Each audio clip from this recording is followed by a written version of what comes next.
No. Hey, what's up, everybody? Welcome to Xbox Nation. It is Wednesday night. It is the final Wednesday of 2016. So this is the final show of 2016 for Xbox Nation, and we have a really good show lined up for you. I dug deep. I got some great topics to cover. I guaranteed at least 3 mooch rants. People are like 3, and I'm like, at least 3. I'm hoping that I can get more out of it, but you never know. Hey, I love it when Twitter or when it like tweets out the podcast is live, but it's in a language I don't know. Yeah, why does it do that? Is that like a... I have no idea, but it's weird, isn't it?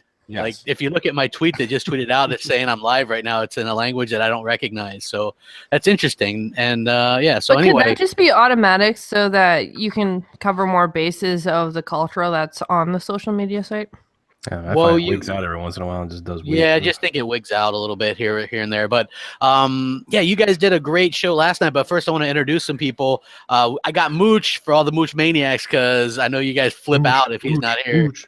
What's up, buddy? What's up? No, it's gonna be a good episode. It's just a slow news week, so I was actually really interested to see what Crap put together for like a list of criteria. Oh, did you see the list, man? I actually did. Because She-Wolf was like, do we have a list? And I was like, yeah. I was like, a list, right? I did. I actually messaged him asking him. I was like, I got one, yeah. And then I proceeded to make one like right after that. I was like, yeah, let me. Oh, so you lied to me then? Yeah, well, it is what it is, I wouldn't say lie. I would say that I kind of bent the truth a little bit. GKB, Governor, how you doing? What's up, bro? How's it going? You told me to have something inspiring, so in the words of Shia LaBeouf, just do it, bro. Just do it. Yeah. Do it.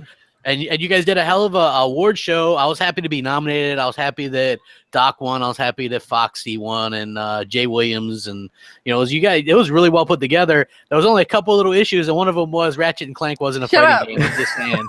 Just shut up. I was like, what? It's like Ratchet and Clank. Those things took me all day to make. And you screwed up like a bunch of times. Yeah, I did. No, it was funny though. I thought it was hilarious. I thought it was a really good job. Just absolutely phenomenal job that you guys were doing on there. And She-Wolf, what's up? How you doing? No, I don't have anything sensational to say or whatever. But I'll do the one the most copyrighted that I have is ha ha ha ha ha. We used that one this past week on MSC Mornings when we had our buddy Stephen Hawking call in. Yeah, that was something. Good, though. Doesn't sound as good though, because my throat's all scratchy because I've been sick for the last couple days. Well, you sound better today than yesterday, and we needed somebody to fill in for the lovely Hell Hammer. Every time. Hammer. Since he's not here, so I asked Mike. Mike, how you doing, man? Welcome to Xbox Nation. Hey, so I guess I'm doing great. I guess he would be Mike. Did you just walk all over my introduction? I did. Yes. Oh, well, thank you. Here, take it away. Hey, guys, it's great to be here. I've been a follower of Xbox Nation for a long time, so I'm happy to be on the show, help you close out 2016. And my inspirational quote for the year is, "We will not go quietly into the night." That's Mooch's thing. He tweets it's a Bill Pullman. But you always tweet that out too. Speaking of like neutrals and things like that, which I pretty much despise neutrals. To anybody that doesn't know, Mooch does too. We're both pretty anti-neutral. Yeah, the neutrals are worse than anybody generally. Yeah, but we got our first. Carrie Fisher died. Thanks, Mooch and Crap. You know what? There was something funny. Like Mooch was super late while he was doing something, and so he had his mic muted and wasn't around because I wanted to say something off. Like the inner shock jock of me wanted to say something about this, but the refined Crap Gamer decided not to tweet it earlier yesterday and not to say it live. So yeah, maybe I'm slightly more refined, a gentleman, if you will. And so I'm not going to say what I was going to say. I'll say it to these guys off air and find out if they think it would have been appropriate or not. But now your minds can wander and think. It should be a good time. Anyway, so Sony, they announced late as always their huge PlayStation Plus games this month. Day of the Tentacle remastered. I love that game. The little ones. Okay, you might love these games, right? But these games are indie games. Mm-hmm. Again, indie games. And gamers are like they're giving the big thumbs down on the video. Like Sony, I think the main part is even if these are okay games, the fact that they're the Sony PS4 owners are like begging for something, or at least, variety, a AAA once in a while. I think this shows that Sony isn't really on the ball as far as listening, and they don't seem to really care as far as I can tell. You know what I mean? Like Microsoft, when we complained about this, I think like the next month they had some AAAs in there, with Sony, I've been waiting for them to put some good games out because I would like to get PSN Plus. I seen some good deals on it, like $30 or whatever, but I was like, it's still not worth it. True. I mean, you get the good deals because nobody's buying it. And I mean, Sony gets the slow clap for Day of the Tentacle. That's a 23-year-old game. I mean, I know the remaster's not that old, but the original came out in like 1993 or something. Yeah. So, wow. All right, hey, you got The Last Guardian out of the door 10 years later, and now Day of the Last Tentacle. All right. Yeah, I mean, okay, I'm pretty big like on the indies, and I like indies and stuff. But even I am like having a hard time with this one to like say anything positive. It's really not a good month at all to start the new year off with these kind of games. I mean, I don't know, man. Hold on a minute. First off, Day of the Tentacles, it had like great reviews. Like it literally did. It got like 10s on Steam. It had like 4.5s and 4.7s out of 5s and stuff like that. And I have to say, it was actually a AAA game when it released back in 1993, but I love that game. I played that game and beat that game. Nostalgia is come on for the new generation. Drug. For the new generation, it's not a bad game. But listen, it's a terrible game in a long line of terrible games from PS4 Plus standpoint. Like they're not getting good games. You know what I mean? If you just look at what Microsoft is offering on the other side, it's just so much more robust. Absolutely. It's they're Plus offering you have 4 games for the Xbox. Yeah, you're getting 4, and I think you might be getting more than 2 because there's some that are cross-buy or something with the Vita. But I think those might be indies as well. So I'm not exactly sure, what the deal is with that. But like Mooch, what is your thoughts on this? I mean, aren't you a PlayStation Plus subscriber? Yeah, I am. I mean, but at the same time, I haven't used PlayStation Plus yet. The only thing I downloaded was Resident Evil 0. And I mean, I don't know. There wasn't much that I wanted to play on. There's nothing there. I mean, I don't know.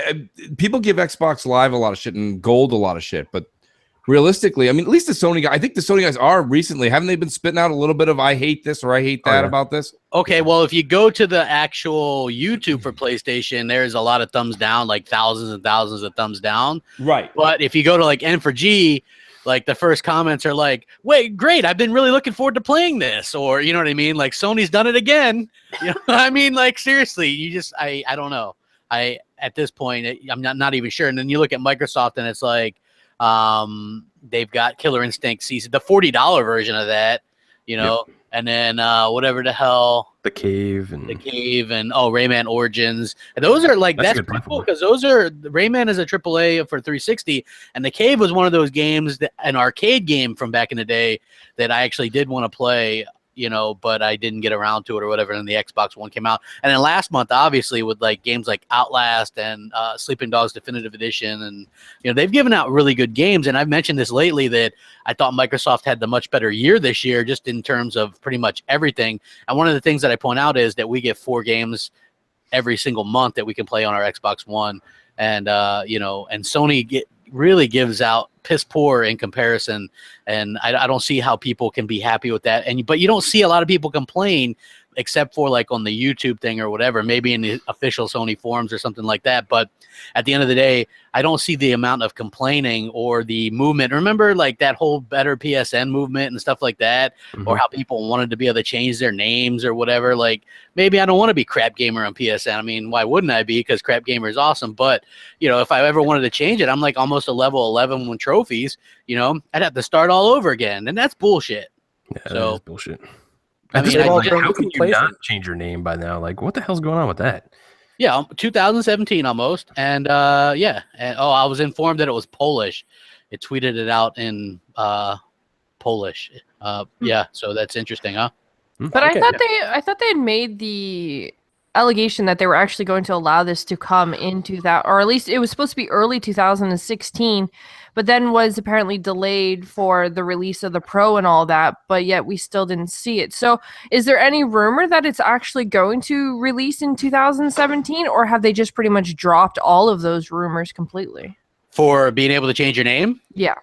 Well, in the documents that I had, it does say that the engineers are working on a way to do that, but that they're not sure if they're going to be able to because of the infrastructure. It might take too much, too much change or whatever, like from the ground up or something. Because the problem with PSN is it's all connected. Like with Xbox 360, Xbox Live is different than Xbox One. That's why sometimes the 360 Live will be down or have an alert, and the Xbox One won't.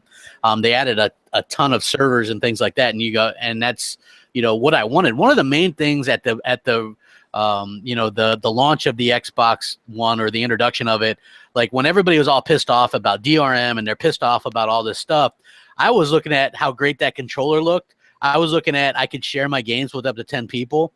I was looking at, as a game collector, I can collect my physical discs, but I don't need to put them in to play the game, so I could still have the best of both worlds. I was looking at they're going to have dedicated servers on all their exclusives. I was looking at all that cool stuff, and everybody else was like, "Our rights, gamers' rights." Oh, always online is so hard. Yes, DRM. Mooch, I know you're with me on this one. You're awfully quiet tonight. You're giving me a crap gamer-esque performance. Sorry, dude. There's so much stuff going on at the house. I apologize. Like the minute everything was like just chilling, and then all of a sudden it was like the kids are going up. The kids got the Xbox. Their friends are like hitting them up. They're like, "No, we gotta play. We gotta play." And I'm like, "No, you need to go to sleep. Even though you have tomorrow off, you have to go to sleep." So it's a little bit of family stuff going on. I apologize. What was the subject line? I just got back, so I apologize. Well, we were just kind of talking a little bit about the Sony's piss poor offerings, and about how about how people don't really complain about it the way they do if it would have been an Xbox thing. Yeah, I don't know. I mean, to be honest with you, the thing is you're even seeing it. Like I said, I've been watching, I think, crap, you've kind of even been subscribing to it lately. We've watched a little bit more of the Kind of Funny and things like that. And like Kind of Funny and those guys are like, they're kind of on the same page. You're like, all right, this month's PS Plus games, yep, not worth even talking about. And they kind of just throw the sheet on the floor. And I'm like, these guys kind of get it now. And I mean, I know they're trying to appeal to both markets because they do, that's kind of how they make their living and this and that. So it is what it is. But I mean, at the same time, we always, the Xbox community, no matter what it is, whether it be Twitter, YouTube, doesn't matter what it is, we always get more slack no matter what it is. You do something, even if we did, like, if we were to all just do like pro neutral, like the neutral you're supposed to be, we still catch slack. So no matter what we do, it's like the Xbox community always gets nonsense for it. What I'm wondering is that we're starting to slowly see a turn on the PlayStation side now. And I'm wondering if maybe some of the PlayStation folks are actually going to say, you know what, enough's enough. Let's put our foot down. We did it about 8 to 10 months ago, crap. Remember when we were getting these ridiculous games? Remember we had, I can't remember. What was that one game where you're like a knight in shining armor, and it was hard as hell to play? And it was like 2 months in a row they gave it to us. And everyone was like, that's it. We're done. And Microsoft, it took a couple months to get it done, but Microsoft made that 180, and they got us games we started to care about. I think the Sony fans have to speak up for themselves in order to get that push to happen, but they don't do that. Not enough of them defend themselves. They don't get that push. So I don't know. When it comes to it, crap, a lot of these PS Plus and Xbox Live games right now are all indies, and GKB happens to know I don't play a lot of indies. So, you missed that whole thing where GKB was like, yeah, these ones are piss poor, and She-Wolf was the one that was like, she was like, no, Day of the Tentacle was a AAA back in 1993. So it was. In defense, it was. I love that game. I'm sorry. I was on the Mooch train on this one. I was just like, I can't even find anything good to say about these ones. Yeah. But, and just for Mooch, wasn't it like Shovel Knight or something that we got we didn't get Shovel Knight. We got some pool game for a couple months in a row. That was early on. No, it wasn't Shovel Knight. It was the. Oh my god! I cannot believe I'm not remembering it. We talked about it forever. It was a Viking or Viking. Yeah, Volgar the Viking. Volgar the Viking. We got it 2 months in a row or something. It was the worst indie game you could ever get. It's because there was people that are actually hardcore gamers, and they said that it took them over 20 hours to get to like level 3. It's that difficult. Worse than Dark Souls. Yeah, you know what? I played that game for about 5 minutes and was like, it was like the Deer God. I was like, yeah, let me play. Now I don't even bother with that stuff. And so this video, their free games lineup has 10,500 dislikes right now. Yeah, I mean that's pretty brutal. People are like, and the top comment is, "It's a good thing I don't plan to pay for my PlayStation Plus membership anytime soon." And it's got like almost 300 upvotes. I'm going to give him an upvote for saying that. So now he's almost at 300 upvotes. So yeah, that to me is absolutely ridiculous. But Sony isn't doing as good a job, in my opinion, of getting word out as far as or listening to the people that are complaining. Like, we complain about Xbox, like you said, Mooch. I think I did a video about it 1 month where I was like, man, this is pretty sad. This is a pretty sad offering. And then I think the next month and the month after that were like really good. I get it. Not all can be a home run, but if you're a PlayStation fan, no month, you're not even getting a bunt single. You're getting nothing. Like, literally, it's just like more indies. I get it. There's indies, but shit, that's the icing, man. Don't you want something besides icing once in a while? Like, for me, well, do you think that maybe they're holding back on their PS Plus games because they've got their big AAA releasing pretty soon with Horizon Zero Dawn? Maybe they want people to buy their new IP so that way they're not going to give too much shit away for free. Well, you know March? what, Mike? Yeah, no, it's February, isn't it? February? Okay. Yeah, but you know what? Like, Microsoft, when they had their big month coming out, they put Sunset Overdrive out because they wanted people to buy an Xbox One, get Xbox Live, and then buy their new games. I think it was like Quantum Break was coming out or something like that, right? So that was the thinking. So Sony, you would think, would want people to up their subscriptions and to get PS4s. They need to have some kind of incentive, because I'm convinced that a lot of people that bought PS4s are people that maybe are rebuying them. Like, I know my brother Hellhammer wants to rebuy one. I know a lot of people that have sold theirs off. There's multiple people that have sold off at least one, and and sometimes more, and then they get them back for whatever reason. Like, maybe it's like a single game or something like that. But yeah, Jamie Moran, good point. We also get Lost Odyssey free this month. Which I think is a phenomenal thing. It's like, and that's a big AAA game, and that's probably a better JRPG than any that's come out this generation. You know what's actually funny about Lost Odyssey? There's actually been a few times throughout the year that Microsoft has actually released several games that were free. Like, I believe, what was that? Max, the Brotherhood Curse or whatever. Don't quote me on the name, obviously, but that Max game, that one was also free for a couple of weeks as well. Like, Microsoft also releases free games throughout the year that a lot of people don't even notice are free. Yeah, I agree. I agree with that. I think that's something that they've done pretty well. And I think that as far as Sony's concerned, this just goes to show that they don't really listen. They're not really listening to the consumers as much as they would have you believe, or that other gamers would have you believe. So I think that this is really telling in that, and and it kind of ticks me off as a gamer, because it's great that they're doing fine as far as sales are concerned, but to me, they're not really getting it done where it counts. Well, and why would they listen to the consumer when the consumer is been buying the PS4, and put them in the lead this generation? They don't need to listen to anybody. What they're doing, they think, is the right thing because they're, getting sales. Yeah, I mean, that's a very good point. What were you gonna say, GKB? Yeah, I mean, that's kind of what I was gonna go on to. It is, that's cool. Like, it's like a feather in your cap. We got the most sales and all that, but where it counts is, like, we're all gamers. We want to play freaking video games. So, I'm not saying they don't have games. It's just their first party's been like super lacking.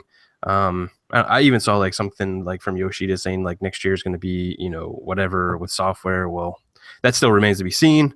So I don't know, man. Like, Sony fans just need to start speaking up and just being like, this is not cool, man. We need to get something fixed here. Yeah, you guys need your own version of Mooch to go out there and bitch a little bit. You know what I mean? Rant and rave. Yeah, just rant just a little bit anyway. But they won't ever get that, because the people who actually outspeak and do what you're supposed to do when you're not happy about something, they're on Xbox. Yeah, exactly. So I mean, it's like, people don't understand. You're the consumer. You have the right to complain if you're not happy with a product. Yeah, and you can complain and not have to come across like a little bitch. There's people that complain and come across as little bitches. You know what I mean? You don't want to do that, but you can have a legit complaint, and then you don't have to like drive it into the ground. But there are legit complaints. Like, I've done it. Everybody's done it to an extent. You know what I mean? Like, I see Next Gen complain about he wants an update for Upload Studio, legit complaint. You know what I mean? That's perfectly fine. That's legitimate stuff right there. Like, for me, one of the complaints that I have is whenever I go to YouTube, sometimes it locks up and I have to like back out and then restart it. You know what I mean? Like whatever. So I mean that's one of my complaints. But there's obviously everybody's going to have their own kind of complaint or whatever, and there's different ways to go about it where you don't have to be an asshole about it. So I wanted to talk a little bit about this. I did this video the other day, and I scheduled to go live when I was watching Rogue One, which was a really good movie, by the way. Hell yeah! And yeah, it was. It was amazing. I really loved that. I liked it better than Episode 7, but I don't want to turn this into a Star Wars thing.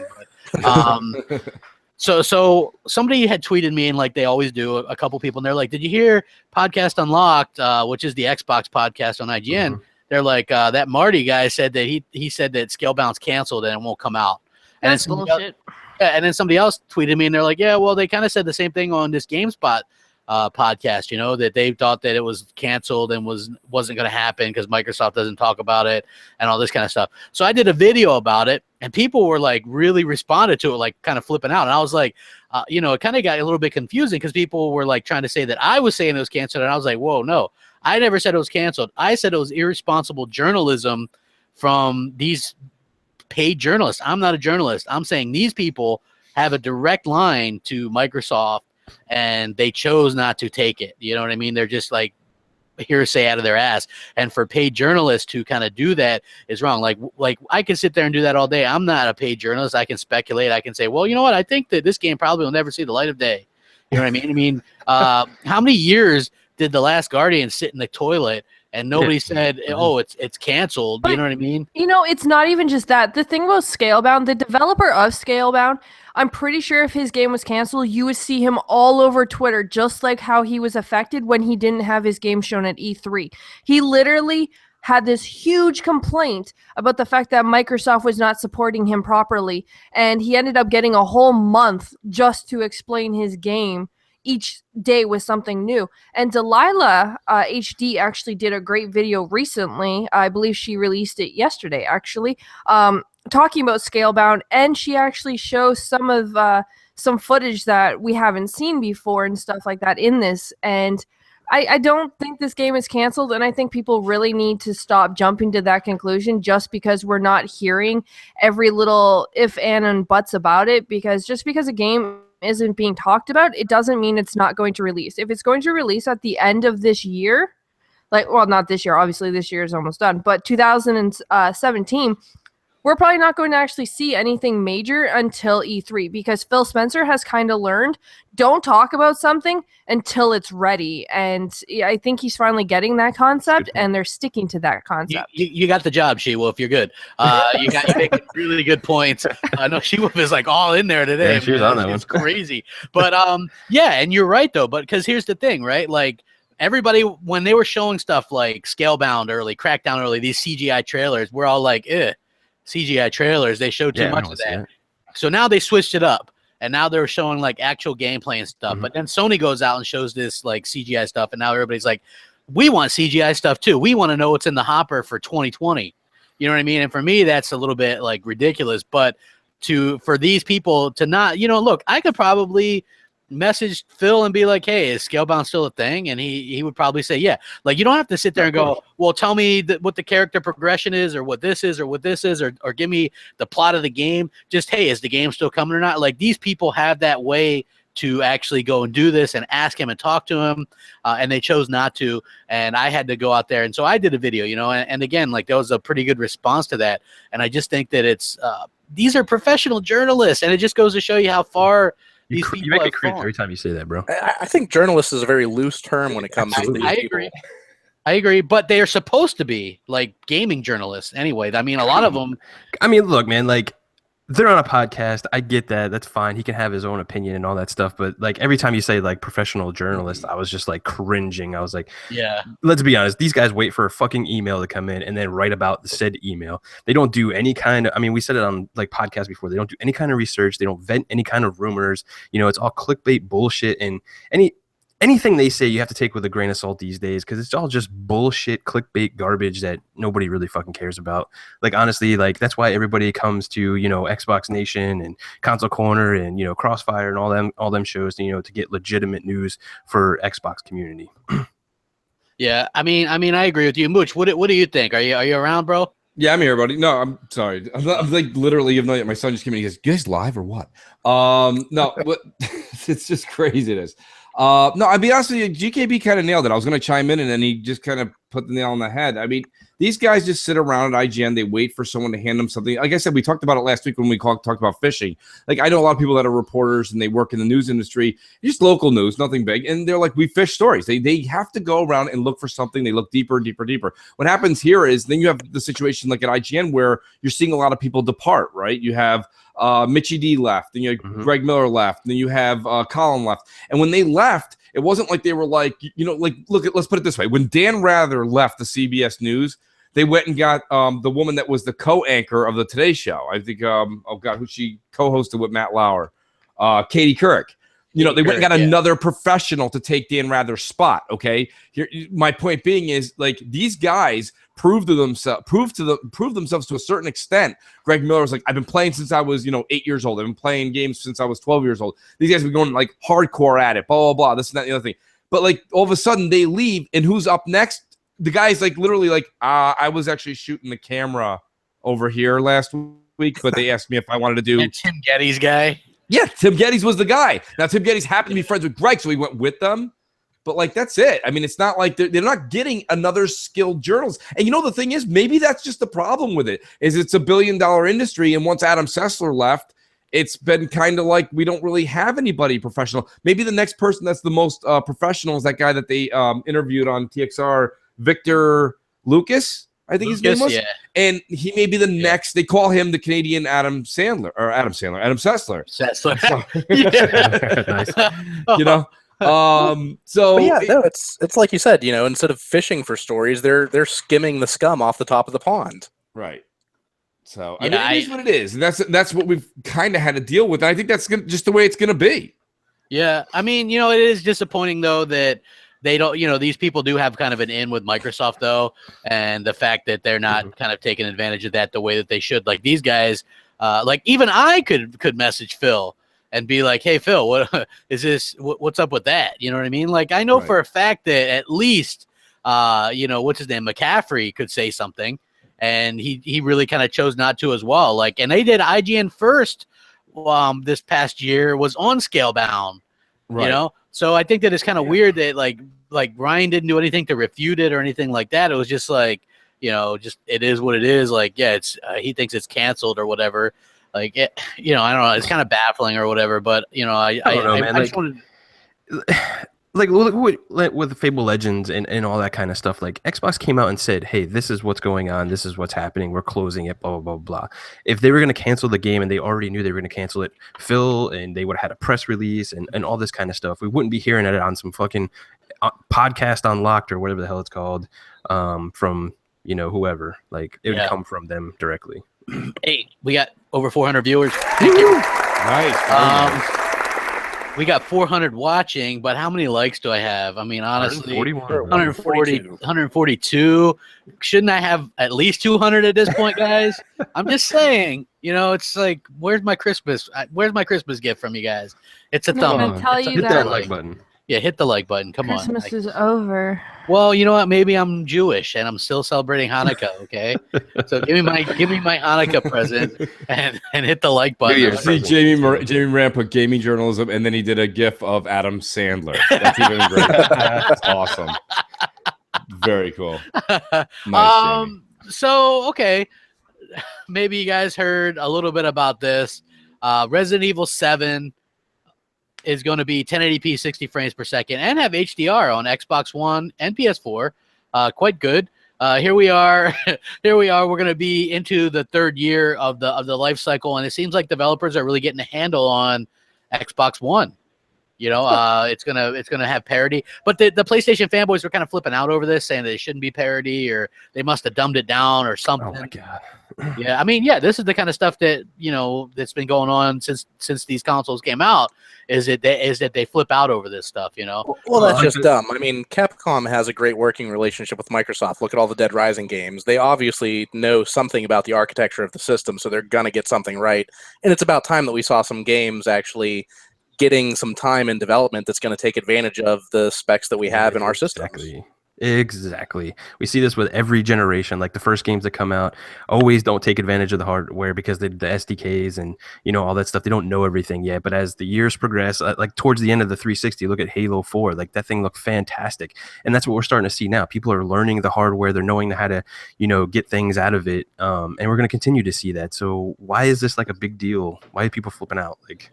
You know what? I wish I knew. This is something that's been happening since the beginning. I remember when Destiny, when it was announced that was going to be 1080p on the Xbox One, the PlayStation fanboys were like, they must be doing that to suck up to Microsoft. It's because it's Bungie, blah, blah, blah. You know what I mean? It's like they freak out over this stuff. Like the Xbox One is like completely incapable of doing it. If the it can't be because the developer wants the best looking thing on all the platforms. It couldn't be that. Not at all. You know what? Hey, PS4 fanboys, if you want your game to look a little bit better than what it looks like on Xbox One, Yoshida has a system for you. It's the PS4 Pro. It's the PS4 Pro. What's it do, Mooch? Just a little bit mo. Just a little bit mo. Exactly. And so, I just think that it's interesting that these developers are getting a hold of these consoles. Again, we don't know how the PS4 Pro, it's underwhelming as far as sales go right now. I was reading this thing, even in Japan, it's getting its ass whooped by Nintendo products right now. People aren't buying it over there. They're not buying it here. When the Scorpio comes out, I'm an Xbox guy, but is there going to be a huge need for this? Like I think GKB you've mentioned as well as me. What's it gonna? I mean, it's not gonna have exclusives, just like the Pro. Like these might not be needed. This might be the only time we see these upgraded consoles mid-cycle, if they're not, you know what I mean? Because they're obviously not setting the world on fire. Well, at least the Pro's not. Yeah, with the Pro, we're not like, and the updates and stuff, there's nothing drastically different from the base one. So why would you even buy it? And that's always been my question. I love new tech. I think the power is going to be fantastic as long as the developers are going to take advantage of it. And as me and you have said, Crap, like they're still building it for the OG Xbox One and the original PS4. So how much can they really do on the newer systems then that can't run on the other ones? That's kind of where we're at right now. And I'm with you, man. Like these iterations might be just a test thing, and it might not happen anymore after that if they don't catch fire and do kinds of crazy things with them. So yeah, because if you look at it, right, like developers are really getting a hold of what the Xbox One is doing. It's like those SDKs are still improving as well. So are the regular PS4 ones, and so they're really getting a hold of these things and getting the hang of them. And I feel like maybe we jumped the gun. Could be. I don't know. You guys, somebody might disagree with this, but maybe jumping the gun with the mid-cycle stuff. You know what I mean? I don't know. I just think that the fact that these things are going to have to play with all the old stuff for years to come makes them, unless you have a 4K TV, might not be your thing, because the multiplayer, you're not going to get any kind of different frames per second or anything like that. So, I think that it's, I don't know, like the jury's out. Like I'm going to get it probably like 99.9% sure, because I'm just an Xbox guy and I buy this stuff. But I think where it would take off, Crap, is like if they were doing it like a traditional console cycle where they'd stop building for the older ones and then taking advantage of the new horsepower in these consoles. But it doesn't look like that's going to happen at this point. I'm sure somewhere they're going to be like, look, we just can't build these games on the old ones anymore. We're just going to have to build it for Scorpio at some point. Well, and I think with the go ahead, She-Wolf. No, you go. Well, I was going to say with the x86 architecture that they've built into these new generation systems that we have, or I guess current generation systems that we have now, it kind of lends itself to incremental updates like what we're seeing, like what we've seen on PC for the past 20, 30 years in PC gaming. I mean, are they going to develop for a specific closed system, and then will it maybe be downsampled to a previous system if it's able to play on that? I mean, I remember playing on PC with games that were new when my PC was 4 years old, and they ran like crap. If I wanted to get a decent frame rate, it looked like shit. But you know what? I was still playing the games on an old-ass PC, so it can work, but it's a slippery slope. Right. But see, I kind of beg the question of, is it more because it took people so long to switch from the 360 to the Xbox One that, these companies are trying to think of, okay, so if I was a casual gamer, what exactly would I do? And that would pretty much stay basically to the Xbox One or the S, because they were the cheaper models. And majority of casual gamers don't care about really the look of the game. They just want to play the game that they enjoy playing. So they're not looking at, buying the most expensive hardware. They're not looking to buy 4K TVs or anything like that. They're happy with what they have and they play with what they have. And because think about it, we had so many people who actually took so long to switch from the 360 to the Xbox One that it just makes you wonder if maybe that's why they're trying to cater so hard to the lower consoles instead of just trying to push the Scorpio. Yeah, well, you know what, that could also be with some of what, and I did a video on this, and people were asking me about it. Like, I did get a pretty legit looking document that said Scorpio was going to be backwards compatible with every Xbox 360 game right out of the gate. And I was like sitting there going back and forth with a couple people, like, how would they even do this? And it came up that maybe they had a surplus of those 360 Xenon chips just left over because they stopped producing the 360s. It could be super cheap to put those in. I don't know, but if it was hardware done, you wouldn't need, you could just use the they play you have. Yeah. So the you could just do already there. Exactly. Yeah. So it wouldn't be as big of a deal. You could virtually do it. And then, like Microsoft has said recently that they still have a lot of gamers on 360, and they would know more than anybody else how many they have on 360 and how many they have on Xbox One. So they feel like there's a significant group on 360. Also, think about it, they come out with Scorpio. This could be a selling point. Anybody that didn't have a 360, you would now be able to experience that whole back catalog, which, unlike the PlayStation, the 360 right from day one had achievements. So all those games would have achievements. Like, you wouldn't be losing anything. Those games still look good. I mean, there's games on there that look amazingly good. You play the last Splinter Cell, Splinter Cell Blacklist? That game looks amazing. Like, I feel like maybe the hardware was a little weak for it because there was a little bit of stutter or whatever. But imagine it on a more powerful system, like that would probably help that out.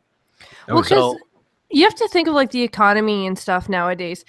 You have a lot of families that are kind of more focused on putting their money elsewhere instead of just focusing on, say, gaming or anything like that. And of course, you get families who have more than one child nowadays and stuff like that. Like, the generations have changed dramatically with what they're actually doing and how many kids they have and stuff like that.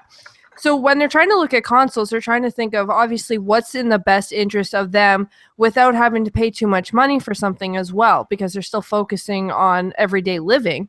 Yeah. And when you have a whole backlog of 360 games, obviously you're not going to just give up your 360 and move to a new system that you have to buy all new games. If, say, you have like 4 or even possibly 6 children, because it's just not in your beneficial, I guess, like, your best interest would be the best way to say that. It's not in your best interest. But if they can get a Scorpio that will allow them to play that whole entire backlog, then that gives them more of an incentive to actually go and buy this system to update to the newest one and then just be done with it. Yeah, I 100% agree. And they've really set that up too, because you can have multiple gold accounts under the main account. So I think you can do quite a few, right? Like, I haven't really tried it, but I know you can do more than just one, right? Yeah, we've had like 4. Yeah, it's the most. Yeah. So Mooch, let me ask you something. If you're still there, like, this doesn't grab you, right? Like, you don't care. No, I totally. I'm just doing like 80 things. I'm sorry. I'm really bad tonight, guys. He's pulling a Crapgamer. I'm pulling a crap on Crossfire. We're gonna. You guys are actually holding the show up. That's why I was like, with like pitchforks and fire things, waiting around, wondering where. I know, right? I had to bug GKB over the weekend because I'm like, how do you actually get the home account to switch over? And he's like, you just go over and you hit it. But see, I've never had to do that before until now I have multiple Xboxes, and digital was the way to go. So I apologize for missing the beginning of it. I have only heard the last half of it, but it is something that GKB uses a lot. Crap use it with Hellhammer. Yeah. We're starting to use it, but... Well, yeah. I mean, that stuff's great, but what we were actually talking about was the PlayStation 4 fanboys kind of bitching about Resident Evil 7 being 1080-60 and HDR on Xbox One as well as PS4.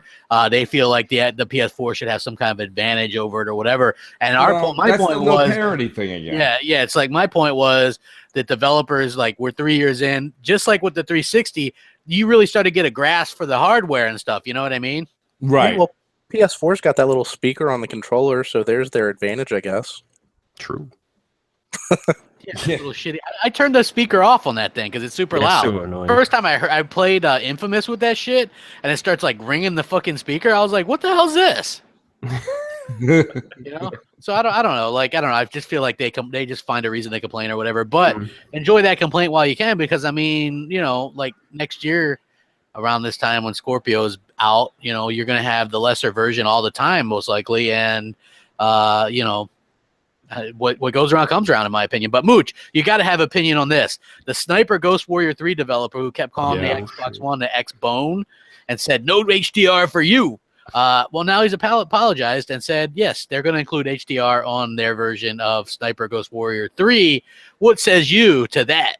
Well, I mean, do you think it's another one of those cases where it's too little, too late? I mean, it's one of those things where I do think that you gave yourself credit in your video, Crap. I watched your video. I did, because I saw people tweeting the guy and stuff. They're like, dude, we're not going to buy your game. The Xbox One does HDR. Xbox One S does. Yeah, but I mean, like, here's the thing, though. You know, give the guy credit. If he did come out and say that, did he say he was actually? Did he apologize? I believe he did. He did apologize, and he said that it was his mistake. He wasn't aware that the S did HDR gaming. How are you not aware? Yeah, seriously, do you not pay attention to the industry that you work in? You know what? They weren't the only ones to be. I don't mean to cut in for just a quick minute. I just want everyone to know in exactly 1 minute, I will be kicked out of the chat because my computer's going to do a Windows 10 update and not allow me to stop it. I've tried everything. I will be kicked out, but I will try to come back as soon as possible. So just forewarn, I have 1 minute. Wow. Okay, that's nice. Yeah. So hey, I heard that in a future Windows 10 update, you'll be able to pause Windows 10 update. So there you go. I used to be able to, but this one just keeps telling me that, like, for the last couple weeks, it's had an unsuccessful update, and now it's forcing me to have. They're saying they're getting rid of that. I heard they're. I hope so. It's so annoying. Yeah. Well, I mean, we'll miss you while you're gone, but hopefully. I doubt it. But okay. Thanks for trying to be nice. We will. I'll hold the fort. I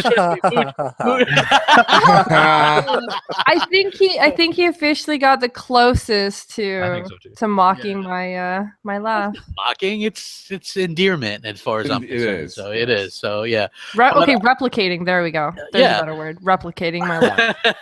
Well, try to get back in as soon as you can. You guys got super internet, so you guys should be super fast with that. So anyway. Oh, I like that. One guy says She-Wolf is getting kicked out. Thanks, Mooch and Crap. Oh no.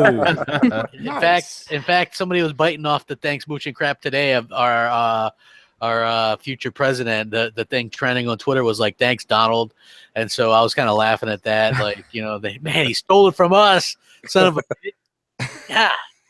Damn, you know what I mean? But anyway, you guys are like, oh shit, he's talking politics. Abort. Anyway, yeah, so I do think that this is interesting. And look, I do look at HDR games differently. There's so few of them. I think there's going to be 10. It'll make 10 now on Xbox One. So I do look at that as a thing, because if you've experienced HDR on these games like Forza, especially if you play Blizzard Mountain, like holy crap. Like it's amazing. It is. It's a whole new ball game. So maybe forgive and forget, whatever. The guy called it an X-Bone a bunch of times. That still annoys me to no end. To be honest with you, it's like, I don't know, just like that's got like a dig or whatever, because that shit started on NeoGAF and I despise NeoGAF, but the game's HDR, who knows? Maybe I'd give it a chance, or maybe pick it up when it was on sale or something. The whole situation to me, it seems like, this developer's boss probably read his tweet, saw the backlash that was going on, took him into the back room and slapped him around a little bit and said, you better tweet that we're going to make that HDR on Xbox One too, or else our game's not going to sell. Well, I mean, you could be right. You know what I mean? And I'm hoping that, more people take that kind of stance, because right now, with PlayStation leading in the sales department, some people kind of leave the Xbox out in the cold or whatever. You know what I mean? Like, it's like not as big a deal, or that's why developers that don't have the means don't do the Xbox version at the same time or whatever, or they get, they just port it over at like 720p or whatever, so I just think that, hopefully going forward that we get the proper kind of treatment in the future, you know what I mean? Because it is disrespectful. But I will say that I did see that also come from Bethesda, who Bethesda seems usually on the ball, but somebody's like, are you going to update Skyrim with HDR? And they're like, their Twitter, which maybe that's just social media and doesn't have anything to do with actual Bethesda developers. They're like, Xbox One S is only HDR only for movies and TV, So yeah, so I don't know. Like, hopefully the word gets out. Phil knows, like, people, whatever. Like, you know, I've had this conversation with Phil before. It just blows my mind, dude. Like, how does anyone not know? Like, you work in the industry, you saw E3, they said HDR gaming with everything else, like Gears, HDR. Like, yeah, there's no excuse for like the developers to not know. At this point, like, Forza HDR, they made a big deal. You know, Recore is getting HDR update early next year. You know, and this is the thing, right? Like, I don't give myself too credit, but I've had direct conversation with Phil, and we've talked a bit back and forth. And he even said, you know, he's like, well, crap, you know, he's like, you got kind of a big following. And he was the one that kind of put some of that into perspective for me. He's like, I hear your stuff, I've watched your stuff. You know, like, I remember I did a video about HDR, and then like a few days later, Microsoft was doing commercials saying HDR gaming, you know, because developers were like, we don't know HDR, what's that? You know, wasn't there an article on Polygon that said the PS4 was the first HDR console? Meanwhile, the Xbox One S had been on the market for like 3 months. Yes, they're like PlayStation 4 Pro introduced, or PS4 introduces HDR gaming to the world, right? And then they switched it up. You know what I mean? Yeah, obviously, but it's like Microsoft doesn't get a lot of the credit for the stuff that they do, and then they get blamed for stuff that they didn't do. So it's kind of like a catch-22. But I do feel like having HDR on a game is a bit of a game changer. If you haven't tried it yet, I suggest, you know, trying it out, because to me, like, I don't really have any 4K games that I've played so far, because I have a Pro and a Xbox One S, and I play on a HDR Samsung 4K TV. So, you know, like, I can tell a big difference between HDR and non-HDR, but I haven't really been able to see a big difference with the 4K stuff yet. You know what I mean? Well, and unless you get some indies on the PS4 Pro, you're not going to see any 4K games. Yeah, and I don't have like The Last of Us remastered on PS4, because when I got my original PS4, I got a digital code with that, but I sold it because I was like, I'm not really a fan of that game. So, like, I know Mooch is, but, you know, it's not exactly my thing. Which game's that, crap? The Last of Us remastered. Well, I didn't play the remastered yet, but The Last of Us is one of the 2 or 3 games I would give the PlayStation 4 credit. Like I said, it's something that the Xbox community, I think, kind of secretly wants, is that gritty kind of game.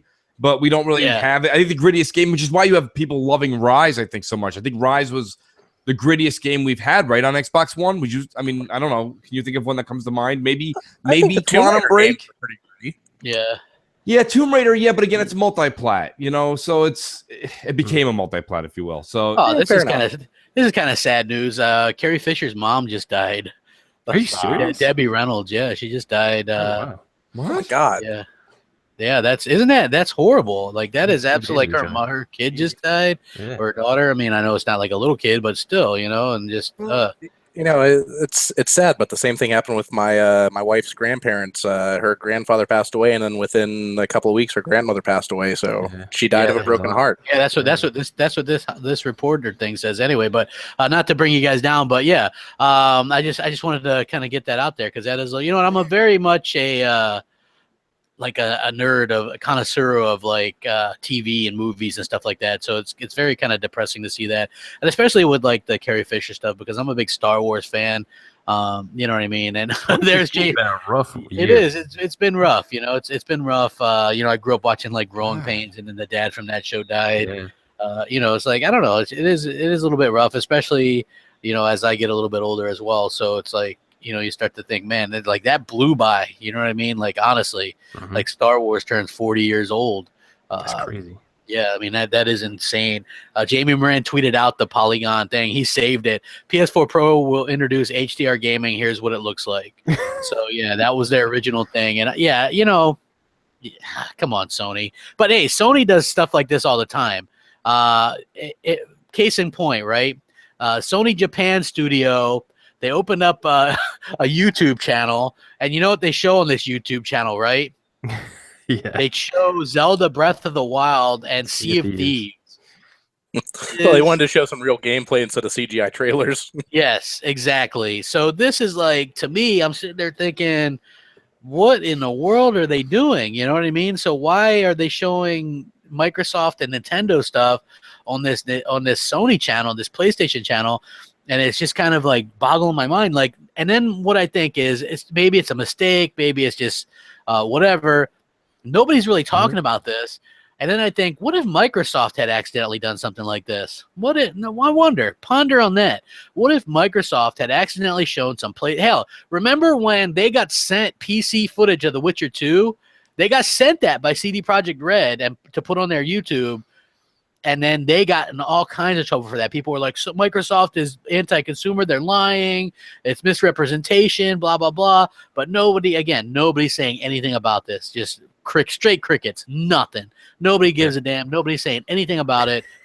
Like, seriously, like, what would that's what I always say to myself. Is this a big deal, crap? No, it's not a big deal. Would it have been a big deal to everybody if Microsoft had done something like this? Abso-fucking-lutely. And that's the problem I have with this kind of stuff. Don't all jump in at once. Yeah, no, you're entirely right. No, it's a complete double standard when it comes to the way Microsoft is treated versus the way that Sony is treated. And, I don't understand why more people don't jump on that bandwagon where, when Sony pulls shit like this, why is it okay? Why is everything fine? It's like that image that Jamie Moran just tweeted out where this is fine, everything's fine, and the world's burning down around you. Yeah. It's like, okay, so Sony pulls some underhanded shit. Oh, this is fine. Microsoft makes one little mistake that isn't really even their problem. It was just, a mix-up in what got sent around, and everybody's jumping down their throat and crucifying them. Yeah, somebody in the chat said that Microsoft is an American company and American companies get scrutinized more. Maybe that's the case. Maybe it's not. I honestly have no idea why there is such a double standard when it comes to these two companies. I don't know. I think that if you think about it, though, the scrutiny stems from, I think, Crap, you actually said it many, many podcasts ago, was that Microsoft is looked at as this evil empire still from the 90s. And when they kind of entered into the beloved gaming world, in the early 2000s, it just took a lot of people in gaming by storm. They're like, oh, here comes some big tyrant company that, we joke about it now and say, oh, Microsoft has so much money, they could buy anybody out and put anything here, put anything there.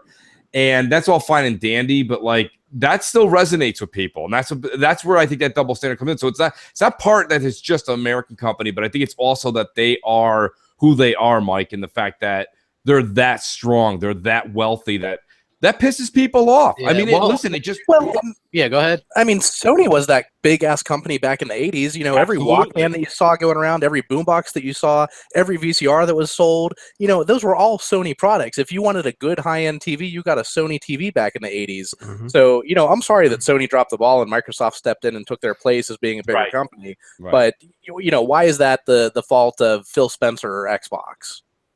Hey, you're 100% right. Like Sony kind of did that to themselves, and that's pretty unfortunate.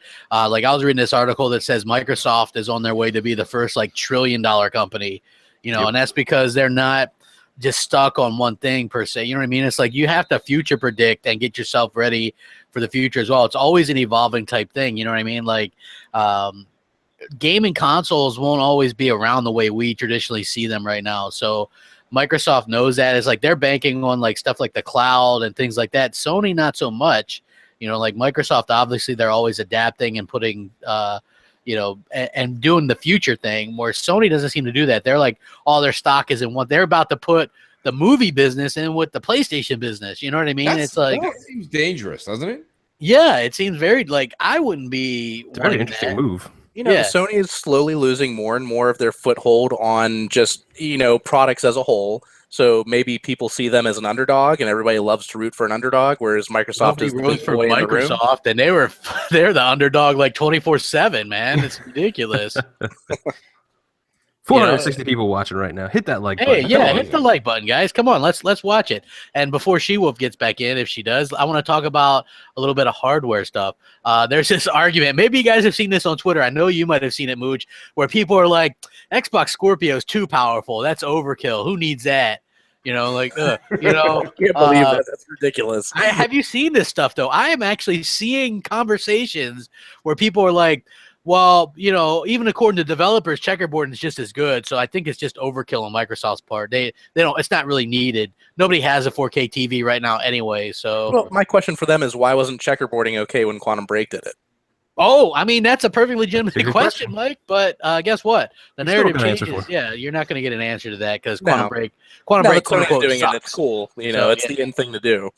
Yeah, you know what I mean? Like, I don't It's a understand really it. dumb argument, man. Like, it's like, oh, it's too much power, but like they don't say that about PC guys who like are on the bleeding edge. Like, for the enthusiast guys, like, how is that like too much power? That doesn't make any sense. It's a dumb argument. Like, absolutely. Well, who goes into a car dealership and says, "Oh, this car is awesome. It's everything I want," but It's you got know too what? much power. It's too fast. I need you to It's take 50 horsepower from it. Come on. yeah, for Yeah. real. It's a little bit too fast. So yeah, can you scale it down a bit, or you know what I mean? Yeah, I get that. Like, hey, it's great getting like 500 channels live right now, but I can you cut it down to about 20? Like 500 channels is a bit much. And You know what I mean? if the Scorpio is too powerful, then guess what? That means that those of us who buy it the day it comes out, that system is going to last longer than any system that we've bought so far. Yep. If it is so powerful, if it is too powerful for what we have on the market right now, then that just means that we're going to have longevity out of Future it. proof. Yeah, That's right. exactly. I So mean, but saying that is kind of wild, though, isn't it, Crap? I mean, the thing is we've been saying you called it many months ago, and I got to be honest, the moving of the goalposts has been just amazing. It's been absolutely amazing to me. I just can't believe how they'll say it's too strong when it's Scorpio, but the checkerboard's okay now. I mean, it doesn't really matter. I mean, whatever Microsoft does, they do have to realize they're just going to get scrutinized no matter what it is. It doesn't matter. And now what I'm concerned about is if checkerboard rendering is okay, are we ever going to see third-party support for the Scorpio be at full support? yeah, I mean, I don't know. That's the thing, because now it's going to be no parity to the other direction. See, before it was 1080p, and that was the Bible. Now we're going to have 4K checkerboard, so now maybe we're going to all have Scorpios, and we're only going to get 1440p. I heard Grant that just tweeted this out. Okay, look at what he just tweeted. I'll read it. This is an actual conversation. It looks like from NeoGaf possibly. Here, read this. Checkerboard is a good thing. The Scorpio is going to be overpowered, and that's essentially what you're going to end up paying for if you buy one. I can't remember who said it. Maybe Mark Cerny or something, but that's what they were saying. We've been playing games at lesser resolution for years, upscaled to 1080p. They don't have to be rendered in 4K to be good. I'm not happy Sony didn't include the 4K Blu-ray player, but I don't usually buy physical movies anyway. I'm debating whether I'll even upgrade the Netflix Premium 4K offering. I suppose I will for a month to check it out. Blah blah blah. So basically, a Sony apologist. Yeah, it's a Sony apologist saying upscale is perfectly fine, but we know for a fact that these Sony fans complained. They were like, Rise is terrible because it's only 900p when it's the best fucking looking game. That game is gorgeous still right now. It's probably better looking than anything on PS4, and people still complain about it, like, because it's 900p. I think at the end of the day, honestly, man, they're just downplaying the whole power of Scorpio because it's going to be native 4K and theirs isn't. So they're just trying to, get the excuses now out of the way. So when it comes, be like, oh, we're fine because it's just checkerboard and we're doing 4K anyway. Yeah. Well, and there was something on oh crap, I can't remember the name of it because he has so many different podcasts now. But Zaire had a video up last night, and I was listening to it today at work. And I don't know if this is true or rumor, but one of the members on the panel was saying that if you want to do checkerboard rendering, that adds another 2 to 3 weeks on development time versus doing a native resolution. So, do you think that we're going to see checkerboard rendering on Scorpio games when perhaps doing a native resolution will be a quicker fix for them to put through? Well, I think that the good thing that Scorpio have going forward is they've already said they're going to be using like the PC assets and stuff. So there should be a big improvement with that. You're just going to be able to use the PC version on Scorpio. So I think they don't even need to do anything really if they already have a PC version. And hopefully, according to even Jez, like maybe you know who Jez is, right? Jez Gordon, or he writes for Windows Central. But he even said that like the UWP and like the ability to be able to make a version that's going to work like. And you don't need 4 different versions or anything like that. It's like one version is going to be fine. And the PC version and the Xbox Scorpio version are going to be like really phenomenal looking. But, like I think the problem with Sony is that they're using just like the 1080p assets or whatever and just kind of upscaling everything to 4K or whatever it is. And they're calling it 4K.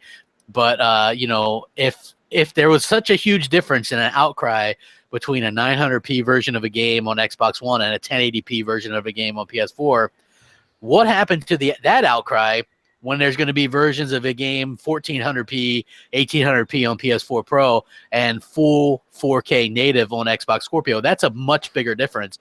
And yet you're not going to see any outcry. You're not going to see anybody bitch or complain the way you did. You're not going to see anybody say it's garbage or PlayStation done or any of this stuff. I would just like to see some consistently. If you bitched about one, bitch about the other. Exactly. If you were full of shit with one, then say it. Hey, you know what? My bad. I was just saying that to make myself feel better about my purchase. You know what Seriously. I mean? Like, obviously, that's what it's all about. And I feel like I'm doing a pretty good job podcasting tonight. I feel like it's a good show. Like, I doing a hell of a job. This much, you really are. You are. Like, you're pulling a mooch out of Crossfire. It's great. Yeah, like I usually don't talk this much, man. I forgot how much fun I have, like when I'm actually on the ball. You should actually have another one where you just do one-on-one with the audience, though. Crap, those were the good days. I thought we were promised 3 mooch rants, but I think we're getting a lot more crap rants tonight. We're getting crap rants tonight. Yeah. Yeah. I mean, hey, you guys are gonna have to deal with it. You know what I mean? Like Mooch is like sounds like he's got a bunch of stuff going on. So, like this is the craziness happened. But no, I'm keeping in tune with you guys. But you know, Crap, honestly, when you re-listen to tonight's show, here's what Crap's done. I'm gonna make up a subject. This is what I've noticed, like, because I am listening in one ear and I'm doing work on the other side.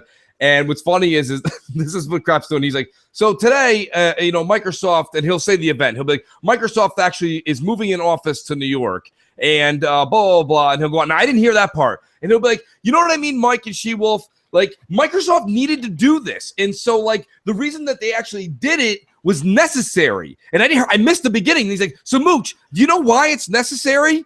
And I'm like, no, I missed the beginning of the damn fucking part. Tell me why. What are we talking about? That was a Seinfeld bit right there, by the way. But, it's like every time I'm like, and then I'm like, no, Crap. What again was necessary? I apologize. It's just today was, if we podcasted an hour and a half before the show went live, it would have been smooth as butter.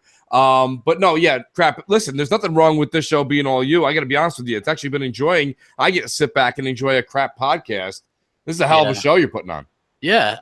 It is. Well, there was a lot of stuff that I wanted to talk about. Sometimes I do videos on this stuff, but I can't get into it as much because I try to keep those videos kind of small or whatever. So, I do like to talk about this stuff a little bit, but there were a lot of threats levied against Xbox Live and PSN for the holidays. We're not going to name who was threatening to take those down or anything like that. And even though Phil Spencer came out and said there's millions of new people on Xbox One for Christmas, Xbox Live held up very well. I was on it. I stayed on it. And when I got home Christmas night, I hopped right on and was playing some Call of Duty 4 Remastered with the Christmas noobs and slapping them around, having a good time. So I think that they really had a handle on that. I was happy to see that. For one thing, like even PSN held up pretty well. I mean, there was a couple reports of some downtime or whatever, but it sucks. If you get a new console as a present and you can't use it, because both these things require updates. I mean, they're both basically online consoles. Yeah. Any game you get nowadays is online. You have to get the update and all this stuff, or you know what I mean? Like, it is what it is. Like, I know people were like, "Oh my God, DRM," but look at like, say, Halo: The Master Chief Collection. Isn't that like 100 gigs of stuff now? Isn't Halo 5 like? Halo 5's almost 100 gigs too. Yeah, exactly. And a lot of that, you can't fit that on the disc. So obviously it's a lot of updates just digitally. So, I mean, honestly, just living in that day and age, your phone is always online. Everything's pretty much always. Yeah, so it's like that argument doesn't really fly with me anymore. But I was floored with that argument back in 2013 when people were complaining about that. I was like, come on, really? You're not having your console online already? The submarine people. I know, right? Yeah, I mean, come on. Like, and then that guy Adam Orth, he was working for Microsoft, and he was like, deal with it, and people were like flipping out. That guy got fired. I mean, seriously, like, this is the world we live in, right? Like, honestly, and it's terrible. Yeah, their PR was not on point that year. Yeah, yeah, I'll say. I mean, look, it all ended up being for the better for Microsoft, in my opinion, because we get the stuff we want now. Like, sometimes you got to go through a little bit of the down stuff to get back to the up stuff. So yeah, you got to walk through the coals to emerge stronger. Yeah, so I mean, just from my thoughts, I'm happy that both held up, in particular Xbox Live, because like I said, that's a bummer when shit goes down on Christmas when you get a new a kids and all. Was there a report, Crap, that it actually did go down? What, Xbox Live? No, yeah, because I mean, I saw the tweets that came from Lizard Squad and all that other stuff, but nothing. We were on all day. Yeah, I don't think it ever went down. It never went down for me. Maybe in parts, did PSN go down? PSN, I had heard a couple reports that there was some issues, but like for the most part, it stayed up. Yeah, I except for the tweets I saw where the threats came in, I didn't see actually anything. I didn't see anything. I mean, yeah. So basically, everything held up pretty well. You know what I mean? And I'm happy that Microsoft was able to, and Sony for that matter. You know, I don't want to see people get screwed on Christmas. I know, like a lot of people think I'm an asshole or whatever, but I don't want to see Microsoft or Sony's networks go down. Yeah, at the end of the day, man, we're all gamers. Like, we want this stuff to work and, everybody have a good time. But I think, back when, all that happened, what was it, last year or the year before, when they got attacked and, everything went down for a couple of days and stuff, I think they really learned the lesson about these DDoS attacks and everything. And any security guy doing networking and stuff at this point should be worth their salt and, get these things hammered out so this stuff doesn't happen. Microsoft, I'm sure, pays a crap ton of money to keep their service up and running. So I mean, yeah, I'm happy. I'm happy that everybody got to play and update their consoles and all that stuff. You know what I mean? It's good for everybody. I'm not this asshole that people thinks I am that wants PSN to go down or any of this stuff. You know what I mean? I want everybody to be on the game and have You're a good a time. teddy bear, bro. Come on. Yeah, man, that's yeah. You know what I mean? Like seriously. Okay, so let's see what else we got here. Oh, we got some Yoshida stuff. Maybe he'll call in and give us the 411 on M&C Mornings this Sunday on my channel. But he says that 2017 will finally be the year of PS4 software. 2017, he says, will be the year of PS4 software. And when did the PS4 come out? 2013, 14, 15, 16, 17. So only 4 years later, and you're finally getting the year of the PS4 software. He's saying that, but you have the people like Colin and Greg saying that this is going to be a slow year. And I mean, it depends on, this is again goes back to the list that we were all talking about. If you're going to talk about all the, the long list of Japanese games, then yes, it is going to be the year for the PS4. If you're talking about mega blockbuster AAAs, it's going to be another sleepy year. You've got Horizon in February, and you got Dagon Rampa 1-2 Reloaded. It was a list. Dagon Rampa V3 Killing Harmony. Claudin Returns. This is Sengoku. Oh man, somebody told me on Twitter, they were like, "Oh man, Xbox be scared because of all the 80+ games that PS4 is getting that Xbox isn't." I was like, really? Because I only can think of one game that I would care about. What's that? I mean, I would be interested in trying Horizon Zero Dawn. I don't know. Oh yeah, I have that pre-ordered. Yeah, like I'm not gonna lie, man. I have that pre-ordered. Again, that's more on tune what I'm talking about. When I'm talking about PS4 games, and look, when Xbox dudes or whatever go, PS4 doesn't have any games. It's not a literal fucking term. No, it's first party. Yeah, it's like first party AAA games, right? I'm not your talking God of about Wars, your Gran Turismos, all those kinds of things. The Uncharted's, like your Jack and Dexter's, your Siphon Filters, your SOCOMs. These games, the games that people who grew up on PlayStation like to play. But we don't see these games anymore unless they like remaster these games for some reason. I don't know. It's like, wouldn't people want to see what a SOCOM would be this generation? Or a Siphon Filter? What if Yoshida meant when 2017 was going to be the year of software for the PS4, maybe he meant it's going to get a new user interface and not use the PSP interface that we've had since like 2005? That is PSP interface for sure. Well, you know what? That might be a little bit too much work for them. Actually, what's interesting is they actually use a bit of what I consider the Xbox One interface. If you ever seen it, like that whole like snap thing, like it's on the left side now. It's like, I don't know. It's like a big kind of copy deal or whatever. Hold on, here we go. Dreadnought, Dreams, everything. Fate Extella, the Umbral Star, Full Throttle Remaster, Future Unfolding, Gravity Rush 2, Hob, Knack 2, which they didn't even say that was releasing. No, I can't wait for Knack 2. I'm so excited for that. Knights and Bikes, Loot Rascals. That's my favorite. Loot Rascals? Yeah, why not? Just the name itself. Yeah, exactly. 9 Parchments, Niho, Nier Automata, Wait, 9 Parchments, the sequel to 8 Parchments. Oh my Yes, my year is so set now. Kamasuki Dragon 19. Oh, ripoff. Yes, exactly. This thing has Shenmue 3, but there's no fucking way Shenmue 3 is coming out next year. Coming out next year. Yeah, that game's like not coming out anytime soon. But yeah, I just thought that was kind of funny, and yeah, yeah. I mean, that's hilarious. I don't know, but yeah, like Mooch, what do you think, man? 2017, the year of the PS4. Well, it's going to be the year of the PS4 if you're into the list you just read off. I mean, for people that are just the casual gamer that walks in, it's not. It's just going to be, like I said, you have Horizon and maybe, according to Kind of Funny Games, maybe you'll get Days Gone at the end of the year. And it's going to be a low budget. You make a compelling argument for that, right? Like, that game looks kind of like maybe a game that they're trying to put out to be sort of like Dead Rising. You know? They're trying to put. I don't think it's going to be quite as comical. But I think but like a zombie-esque type game. But you make a compelling argument because I was thinking 2018, but you said that might go into The Last of Us territory. Yeah, The Last of Us is looking, and I'm sure that and you also countered with it'll probably be delayed to 2019, which I agree. But they are aiming for a 2018 fall release of The Last of Us 2. And you don't want to have 2 zombie-esque first-party games in the same year. It's just not going to work. So that's why, and if it's a low budget crap, they could easily get Days Gone out. Because think about it, they had to fill that space up, right? That half an hour at the end or 20 minutes of E3, and they were able to do that with 20 minutes of gameplay.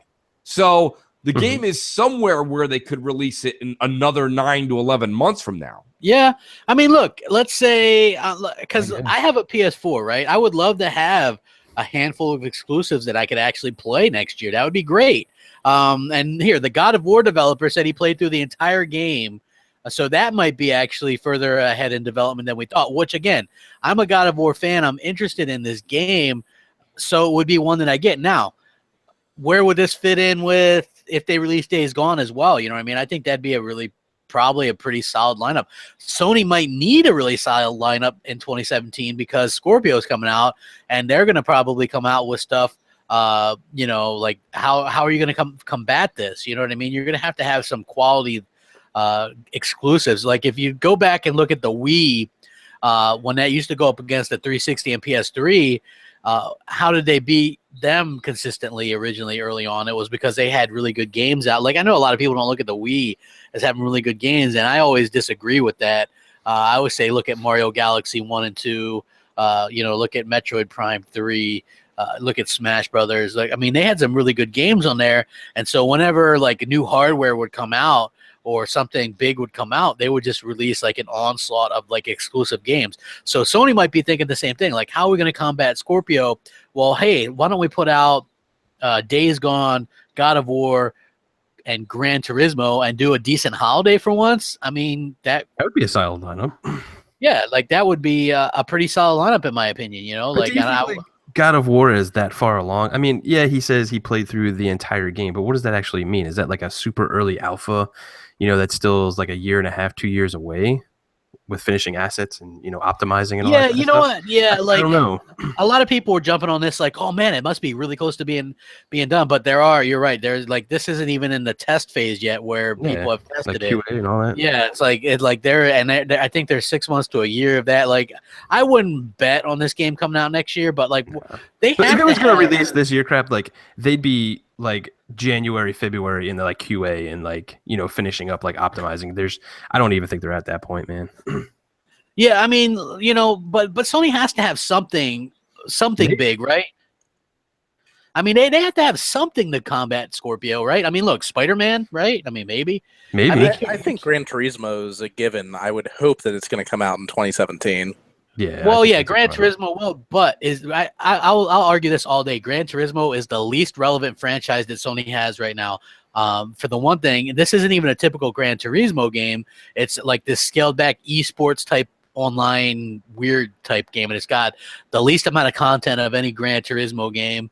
Obviously it wasn't. I don't even know. They shouldn't even have been announced as a game coming last year because they announced it and then they go, well, we're only 50% done and it's coming out in 6 months. And then literally 3 months later, they're like, the month they said that. Yeah, exactly. So it's a weird situation, and I don't think that Sony really has anything big coming out next year to combat Scorpio. It's like if you look at what they're actually coming out with, look, Death Stranding, get that out of your mind. That's not coming. Last of Us 2, that's not coming. Not next year. I'm not saying it's not coming ever. I'm just saying those aren't next year games. You're getting Uncharted 4 DLC. They want to say that's standalone. That's fine. I'm actually looking forward to that. Cool, because I like Chloe. I like Uncharted. So awesome. I'm hoping I don't have to buy that because I have the season pass, and I feel like.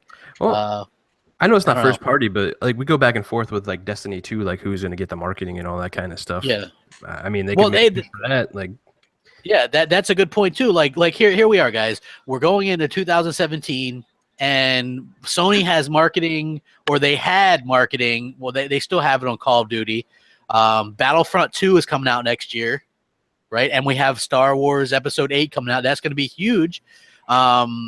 Do they have the marketing for the next Battlefront, or just? I don't know. We don't know yet. See, that's the thing. Like, I love speculating about this because they can't have the marketing rights to everything because Red Dead cost them a shit ton of money. Absolutely. Yeah, they've got a lot of first-party studios developing games right now, so maybe they can't afford third-party marketing.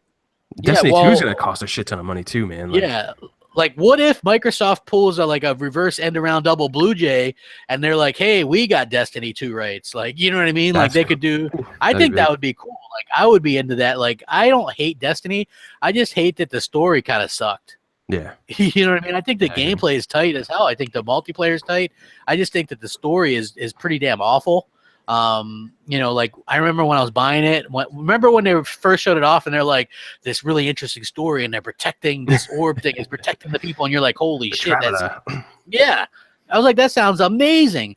And then you get to play it and my guy doesn't even speak till like the 4th act or something. I was like, holy shit, he talks. You know what I mean? Like nobody really cared what the story was. They're like, oh, and then you had the Destiny apologist like Mooch, who's like, you got to find the grimoire cards, and then you just look up Bungie.net, and then I'm like, I got to sit there and look this shit up. No, it's the thing about Destiny though, crap, is you have to take a different mindset to it. I mean, and I don't get me wrong, I will say this much: when Destiny first came out, I had the same opinion you did, the same exact opinion you had towards it. I left it. I bought it in September of 14, and I didn't come back to it till September of 15. I had to wrap my head around the way that they wanted you to play the game. It's the same thing with the Dark Souls series, right? Like Dark Souls, when I first saw it, I was like, oh, hell no. No way. There's just no way. But then you actually start to see that, like, this is a pretty cool way to play a game. And the community is what keeps me in Destiny. Dark Souls, it's you versus the game. In Destiny, crap, it's you got to have – see, I have that core group of people that I play with at work and that I know – in life, and they talk about it all the time, and they're really pumped for Destiny 2. They go through their dry spells. Like right now, they're in a dry spell. Like no one's really talking about it right now, and it's just chill. But you see, when Destiny 2 comes out, you're going to get all the people that love Destiny 1, and then you're also going to get all these new people that were like, maybe I should have gave Destiny a chance. It's just that it's a living community that's always there. Where my beef with the Division, for example, is you go into the Division after 4 months, and even the people who like the Division, you have to like talk them into playing it that night. They're like, hey, you want to play Division? They're like, well, I guess I'll play a little Division. Yeah, kind of maybe. But I don't know. But like me, I can go over to my Xbox, put Destiny in, and there's the 3 guys that I know are on there every night from like 8 to 11. There they are. Bang. Yeah. It's clockwork. And there's other people who are bigger into Destiny than me. They don't have 3 people. They have like 13 or 30 people. Guild. I don't know, man. Like I next year, like going into it, man, like Sony's going to have some issues because like the Switch is going to be releasing early in like around March. The Scorpio is going to be towards the end of the year. Like I think no matter what they show, I think they're just going to get overshadowed by the both of those and what they're bringing to the table next year. They are getting Eiffel Towered with 2 new pieces of hardware. So, absolutely. I mean... and I think Switch is really going to take off, honestly. Here's the thing with the Switch, and I know I don't want to bore the audience completely with Nintendo talk, right? But the developers say that the new dev kits that they got are much more powerful than the older ones. And the new Assassin's Creed game that's coming out next year is going to release the same one is going to be on the Switch. It's going to be on the Xbox and the PlayStation. So obviously it's going to be able to run these games. I don't know. I'm very interested to see what the hell's in this thing, but I'm like sold on this thing. Yeah, I'm Especially if they put like a $250 price tag on there, or even $299. I'm down. It's gonna sell like hotcakes, bro. Yeah, like that thing's gonna be like, and not only that, but look at that stupid NES Mini. I still can't get that damn thing. You cannot get it. I can't get it. So, and look, that thing sold more than Wii U this holiday. We were so lucky. Yeah.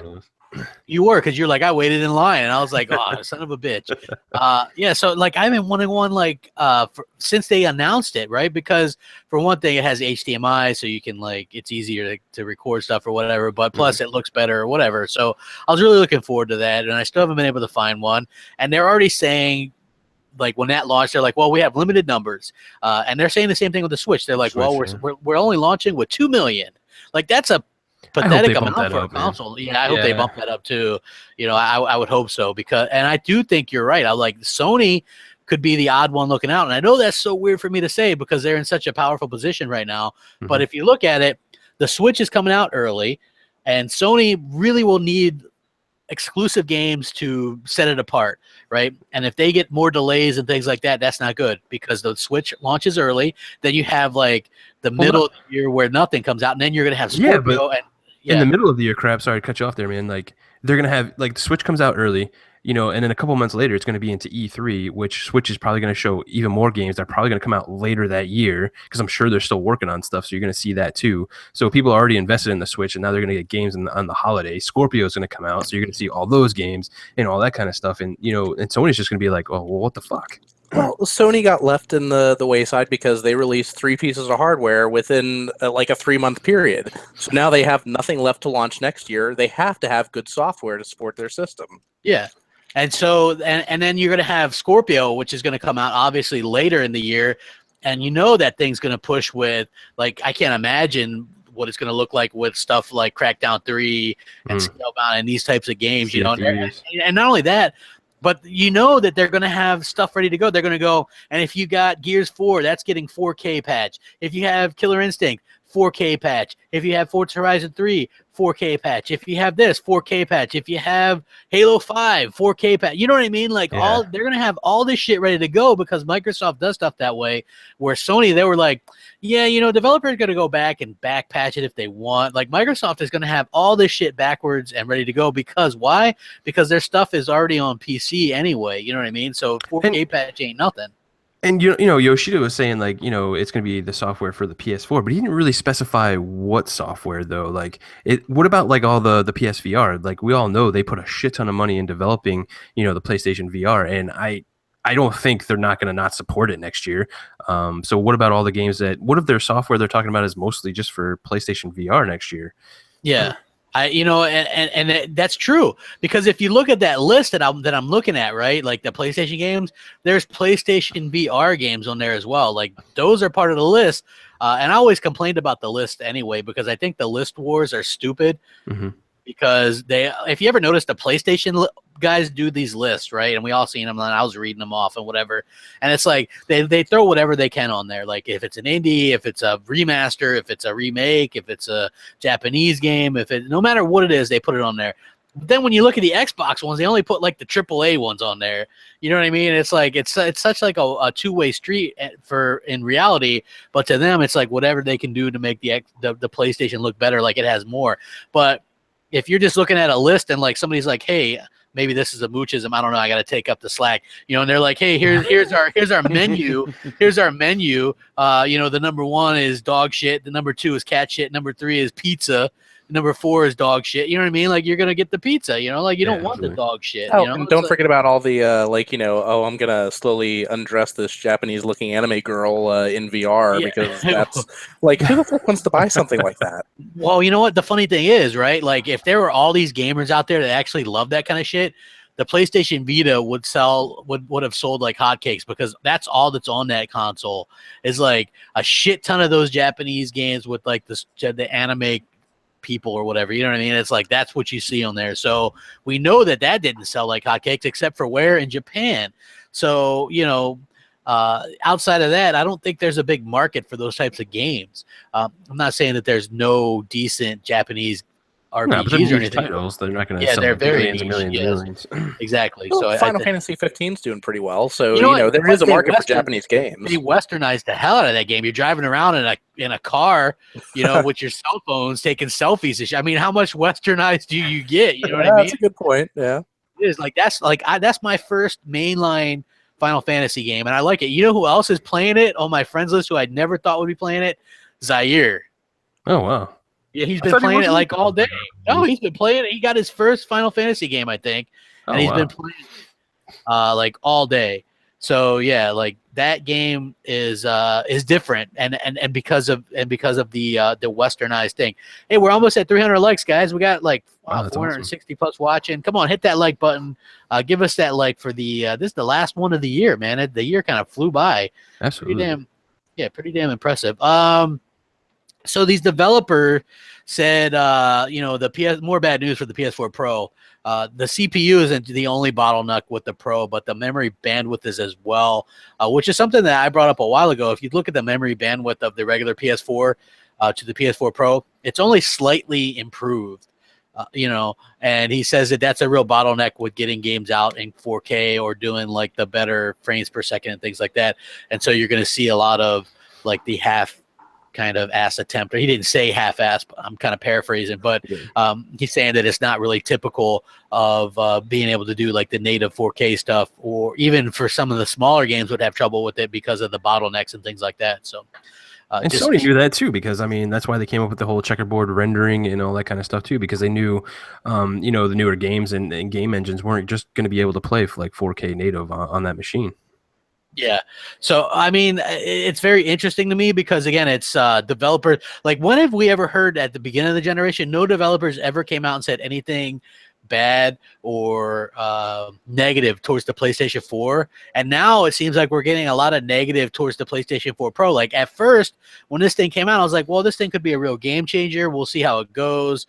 If it's sold extremely well, like, if it sold 1 million in one day, like Sony would have said, hey, congratulations to us. We sold 1 million in one day. Absolutely. The fact that they didn't say anything and that this thing is getting outsold by like the Slim in Japan and nobody's buying in its own country, it's very telling. And again, it's like, it does have me a little bit concerned with the Scorpio stuff. Absolutely. Yeah. And I'm being honest with that. Like me and GKB, we both kind of went back and forth on this saying, unless they can give like a lot of people a big reason to get that thing, I don't really, and like maybe backwards compatible with all 360 games would be kind of a big reason, but for the average person, I don't know, like this could be a failure. And then would I be completely sad if these mid-gen upgrades failed and we went back to every like 6 years getting a new console?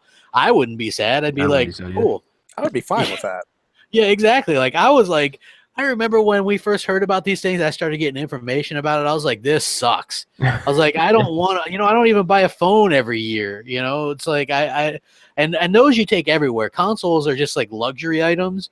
And so I was back and forth on it too, crap, because I was like, I'm really into tech. I like all the new stuff, but at the same point, I was like, man, I don't want to spend another $400 or $500 on a console again here in just a couple of years. Like, I guess we got kind of like spoiled with the Xbox 360 just lasting so long, but see, I thought the 360 lasted too long, but I was perfectly okay with perfectly okay with like the 6-year cycle or whatever. You know what I mean? Yeah, like introduce the new one after 5, and then have the other one come out at 6-year mark. You know what I mean? Like to me, that I'm was glad fine. You finally saw the light crap. And I apologize. Today's one of those podcasts where I'm chiming in like that guy who laughs ridiculously in the Tom Green show in the background. Yeah, you're like the parrot from like in the morning radio stuff. You're just like chiming in every once in a while.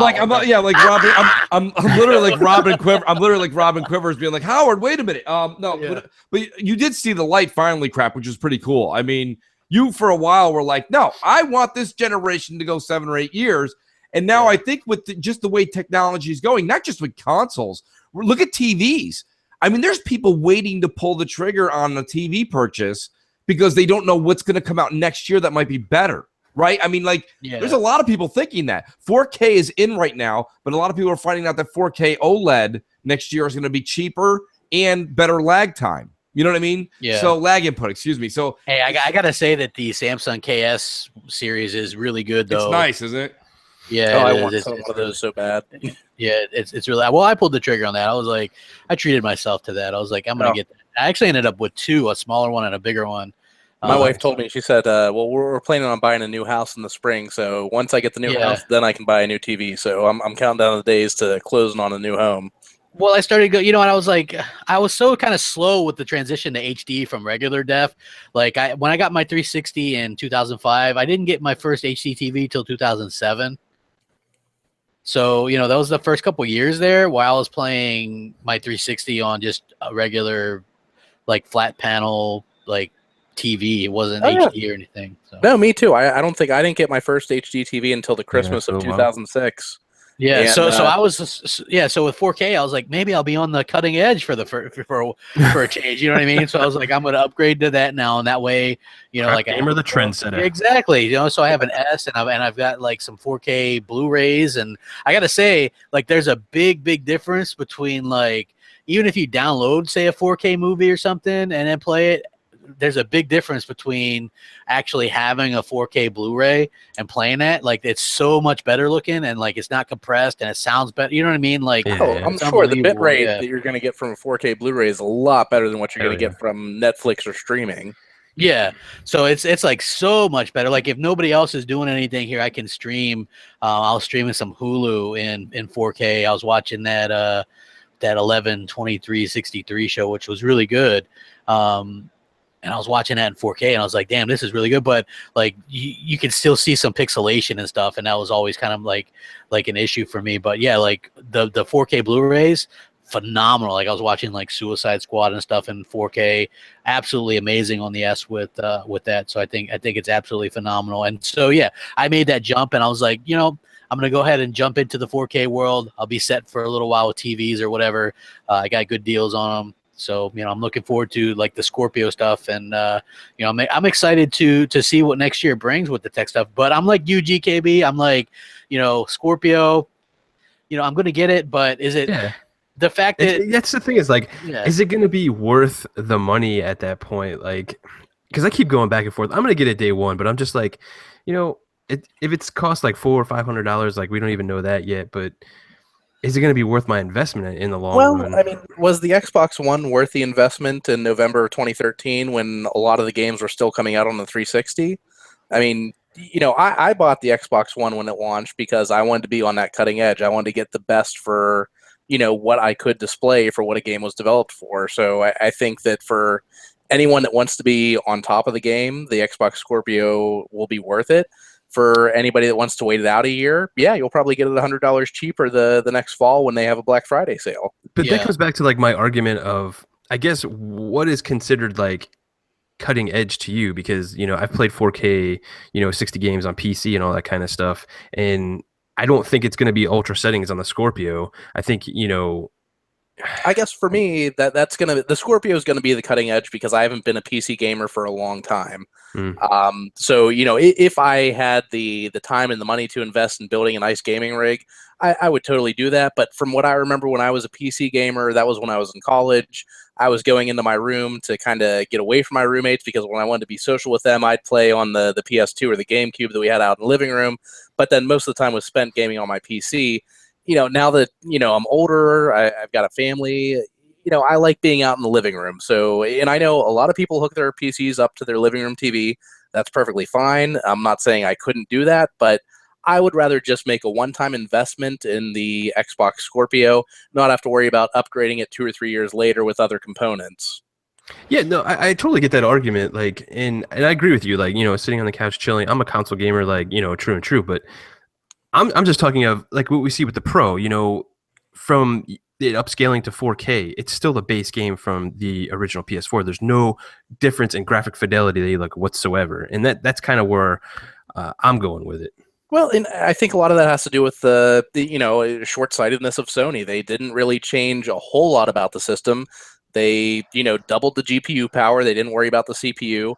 I mean, even though I haven't built a gaming rig in maybe more than 10, 15 years.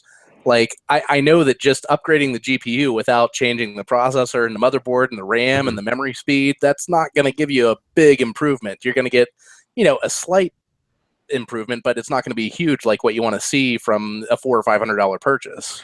No, like from the PS4 guys, like in Sony and all that stuff, I get that. Like they did screw up as far as like hardware wise, but as we've seen, like with this generation and previous generations, they're going to build for the lowest common denominator and upscale from that point. They're not going to build games specifically for the Scorpio and going down to the Xbox One is kind of where I was getting at.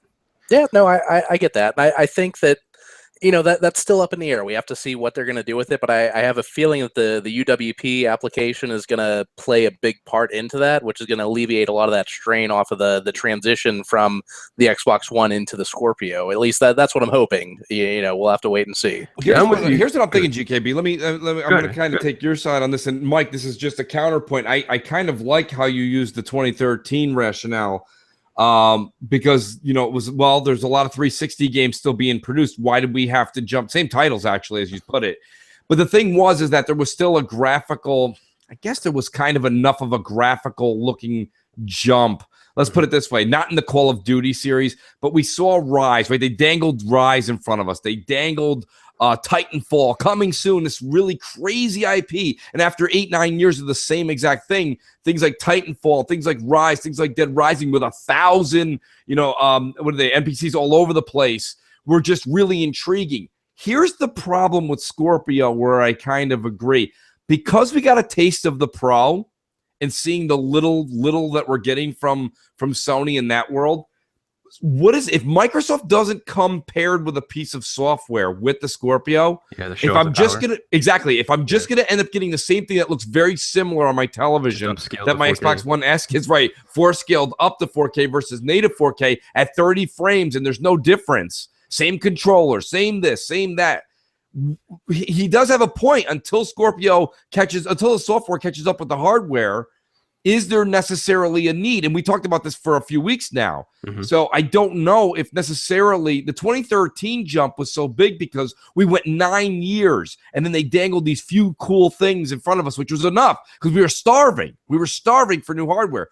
There's no one's starving right now. It's only been 3 years and we're seeing the Pro came out and Crap has a Pro. And I've asked him at least 24 times, Crap, what am I missing on the Pro? And he's not saying it as an anti-fanboy. He's saying you're not missing anything. Yeah, keep the base one. So the problem is that, so the problem I'm having right now is I'm kind of where GKB was, and we had this conversation a few weeks ago, where I'm like, do I need to get a Scorpio day win? Now, granted, Mike, here's where I take your side.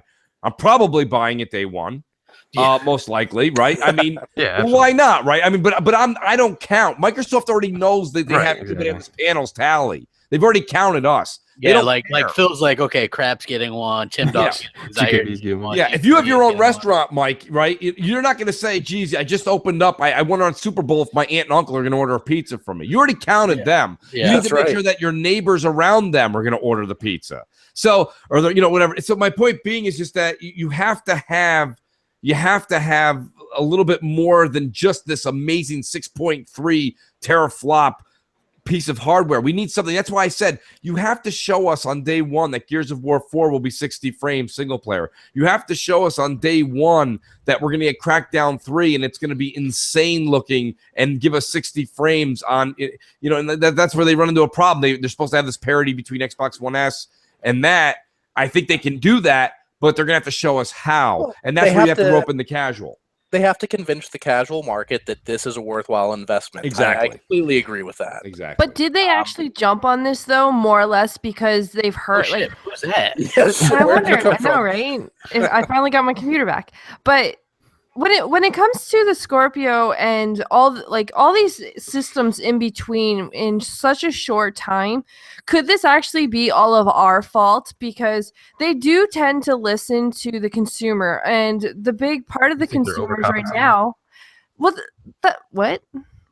you mean?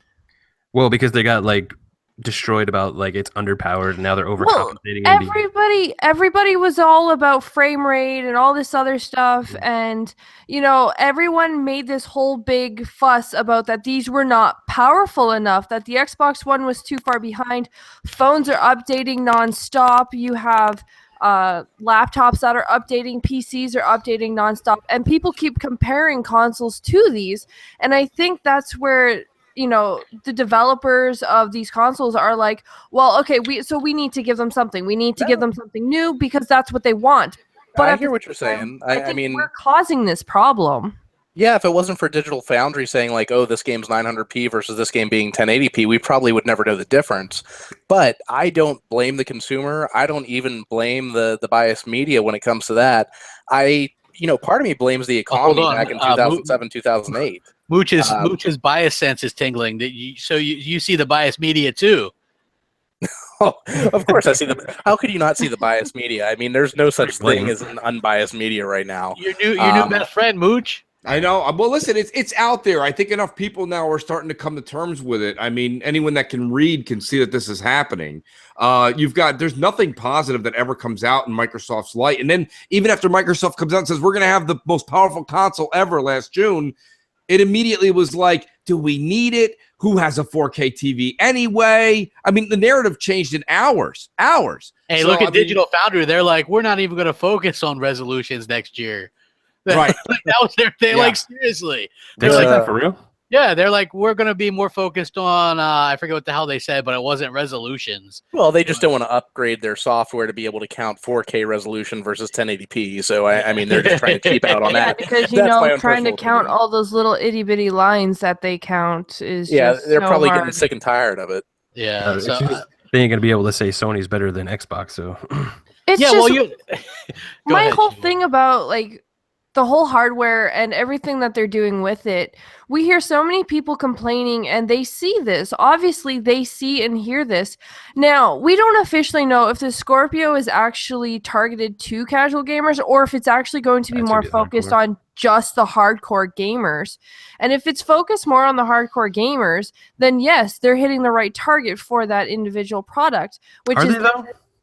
Well, no, I guess yes, to a point. Like, if they're actually going to be providing something to the better tech guy, than ES. In my heart, yes, they're hitting it, but is that going to translate into bigger, cooler, more fantastic-looking worlds? The games are never going to be par because they're always going to cater to the lower guys. That's the way developers are, and that's the way the developers have always been. And again, this is something the social media and the whole entire gaming world has caused their own problem with by complaining nonstop about these developers not creating games that look great enough. We're getting games that are rushed. We're getting games that are unfinished, broken, but we're doing it. And we're constantly, and I don't mean like us personally in this podcast, but I mean like all of social media who complain just because you have to press A too much or something stupid like that. Is anyone else on the panel like kind of like me nervous about like Scorpio being like a PS4 Pro where we're not getting actually what we're paying for? No. So it's rushed. Do you think it's going to be rushed? I don't think it's going to be rushed. I just think it's not going to do it's not going to do my version of what 4K means to me. I mean, that's different for everybody else, but for me, I don't think it's going to do what I want it to do. I think that the fact that Microsoft is waiting to put the Scorpio out and not pushing it out this year like what we saw with the PS4 Pro, I think that that's going to give us, more oomph for our money with the Ryzen ZPUs that are coming out. Did I just say ZPU? I meant CPU. CPU, yeah. But I think that the technology is at a place where we're going to get what we want from a gaming rig in a console. But if the developers aren't making these games for 4K, though, are we really getting exactly what we expect? I think they'll make it for the resolution. I think it'll output 4K native, but it's going to be like 4K low, medium settings like you would see on a PC. Well, I don't think. Well, just look how much the developers complained about having to make a 1080 game. Well, but that was because the hardware couldn't really work with 1080, and that's why we saw so many. No, not necessarily. We had a lot of developers who actually came out and said, if for us to incorporate this into a game, we had to drop this. For us to give you this looking thing, we had to do this. They would come out and officially say why they couldn't give us 1080 or why they couldn't give us 60. They said it, and it's because they had to compromise other things to actually give us what, the looks and all this other stuff that we had wanted. So are they really going to be able to give us full 4K? Well, I think we're gonna get native 4K, depending on I don't know if it's gonna be like the high settings like GKB saying. I agree. We're probably gonna get more what would be considered medium, I guess. But I think the whole idea behind Scorpio was current generation games running in 4K. So right, that's the thing there. The current generation, what we're seeing right now on Xbox One, the engines that we have right now, the Scorpio is going to be designed to handle those engines at 4K 60 frames per second. So I don't know that they're promising that the future is going to be 4K 60 frames per second, but with the hardware in the Scorpio, it will at least be able to give us 1080p 60 frames per second with those high settings on new engines that we haven't seen yet. Yeah, I think that. Months. Yeah, I mean, like we'll know because I think that they're gonna show it off, like they did with the Xbox One. They're getting a do-over, which is something that you don't really get to do very much in this world. And so I think that a lot of people have kind of changed their mind about Microsoft since Phil took over or whatever. Like Phil, he's the right guy to right the ship, in my opinion, and so. I think gamers were asking for it. Whether or not they'll widely adopt it, I don't know. I still think the S is going to be the one that's going to probably, it's going to be the one that's going to do the most because it's a quality system. You know what I mean? Like I'm interested to see what they bring. Like, are they going to do VR? Are they going to do, you know what I mean? Are they going to do AR? Wasn't there rumor of a VR for the Scorpio? Yeah, I mean, I thought there was talk about it. Yeah, it's probably gonna support Oculus and Vive. And I think that I think they will have some because they want it to be sort of PC like or whatever. Yeah. So I think that what they're gonna have is you're gonna be able to just plug in an Oculus if you have one. You're gonna just plug in a Vive if you have one. Obviously, like Windows has some cheaper options that are coming out. So I think that you'll probably be able to just like plug those in as well. You know what I mean? So I think that like that's what the plan is going forward is just accessibility and then having like a good amount of Well, I know one thing. They definitely need to make sure that they're going to market and have the right message out the first time around for the Scorpio because we really don't need a replay of when the Xbox One first released. Like I know Phil Spencer has been definitely making a stand to what he's doing and how he's doing it. But they need to keep that message going and they need to keep it clear and no more of these like mixed messages that they keep giving gamers because that's just going to throw people off and it's just going to end up putting the Scorpio completely down where it probably shouldn't be. Yeah. And you know what, Shiwif, like somebody messaged me, like I get a couple messages, like I get a lot of messages on Xbox Live and I try to respond as much as possible and they go, hey, Crap, do you think Sony or do you think Microsoft might actually come back and bring back like family sharing or game share or whatever or something, or do you think they'll do a diskless Scorpio, just digital only with no disk drive? That might save people some money, and I'll respond the same way. Microsoft can take absolutely no risk other than this thing being powerful and being in the same price range as the Pro. You cannot sit there and go, well, if you opt in to DRM, then you could do that. Like they can't confuse people, they can't scare people. Nope. And so what they had to do is just have this console and be like, it's super easy to develop for, it's super powerful, it's not very expensive, it's going to work with all your 360 games, it's going to work with all your Xbox One games, all your peripherals. You know what I mean? Like that's going to entice people. When you start throwing it, like what you were saying, like being a diskless, like if they are doing the complete like 360 back compat, like everything that you can just pop in, they can't go diskless. And at the same point, like mom or whatever's going in and trying and buys one of these, buys a bunch of discs, and it's a diskless thing, then there's going to be a catastrophe there. Like they're just going to do disc. Yeah. Oh man, there's like a big old Xbox Live sale that they just updated. Yeah, like Rare Replay is $9.90. Is that the countdown sale? It's supposed to be 3 different countdown sales, right? Did it kick in? Yeah, I guess this one kicked in. Like waiting for it. Yeah, like you can get Witcher 3, the complete edition for $29. You can get Quantum Break for $30. Mad Max for $10 on Xbox One. Sunset Overdrive 16. Mad Max is a game that was kind of like put under the rug and like nobody's really talked about, and yet it was actually a really good game. I've heard great things about it, so for $10 I might pick that up. Yeah, like if you guys are people that are looking for some gaming deals, there's quite a bit of stuff going on right now. Like I picked up I picked this up last week, which was the what the hell was those games we got, Mooch? Oh, we got Dead Island. Yeah, the Dead Island collection. I also picked up BioShock collection, which I'm having a pretty good time with that creepy ass BioShock 1. It's so good, dude. Yeah, What are you looking at, Crap? Because I'm looking at the countdown sale and it hasn't changed. I'm looking at the cheap ass gamer, Oh, which is Yeah, cheap ass gamer's different. I've been seeing him. He's been doing that the entire podcast. He's had different sales, but that's not. Yeah. I'm kind of bummed. I'm a little bit more with She-Wolf. I was looking like they have Sunset Overdrive for like $16 or even cheap. Supposed to update tomorrow, though. Deluxe edition. Yeah, it's supposed to change tomorrow. I just thought maybe they did it early. And for anybody, if you have not played the Batman Telltale series, episode 1 is free for any Xbox Live members, so you should really try it. It's a great series. Definitely get that. Oh, that it's phenomenal. And that new the new Walking Dead is also really, really good. I don't know who's tried it yet. But GKB, I wanted to ask you because I know you played it. I had a code for it, but I didn't I was busy that day. That Friday the 13th game. What was your thoughts on that? Oh man, I am so excited for this game. Like really?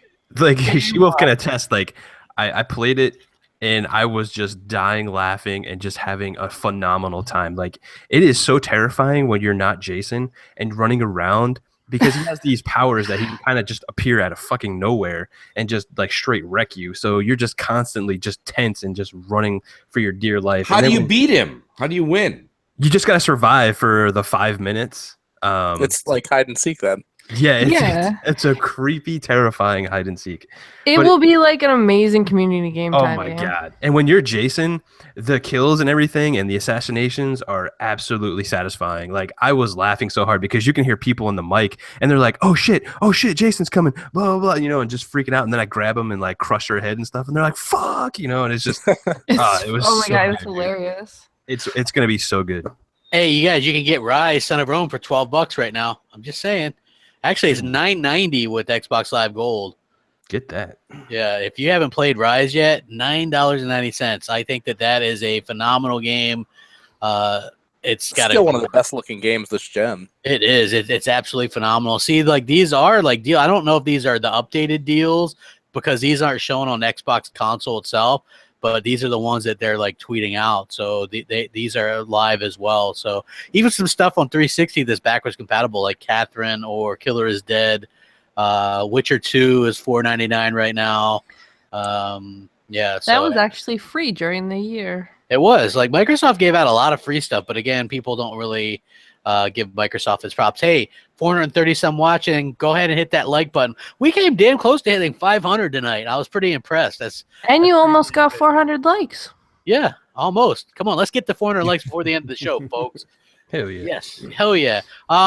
Mooch, what do you think about Dead Rising's difficulty? Because they're going to update it with a difficulty setting here. I'm glad to hear that. I mean, because you could basically, there's people I know that have beaten it and never died. I mean, I died once and I was just like being an ass, like trying to just like slam as many different things and use the crazy weapons as I could just to see like the sparks fly. But really, you could just swing your axe, right? Like whatever you make there, the sledgehammer that spits fire out. You could swing that 2 or 3 times, make a pathway, and then just sprint and like kind of shoulder all the zombies to get to your destination. I think they did need to make it a little bit harder, but it's not about that. I think in this game, I think the game is supposed to be just get the objectives, pick up all the, everything, pick up all the blueprints, get all the newspapers, get the collectibles.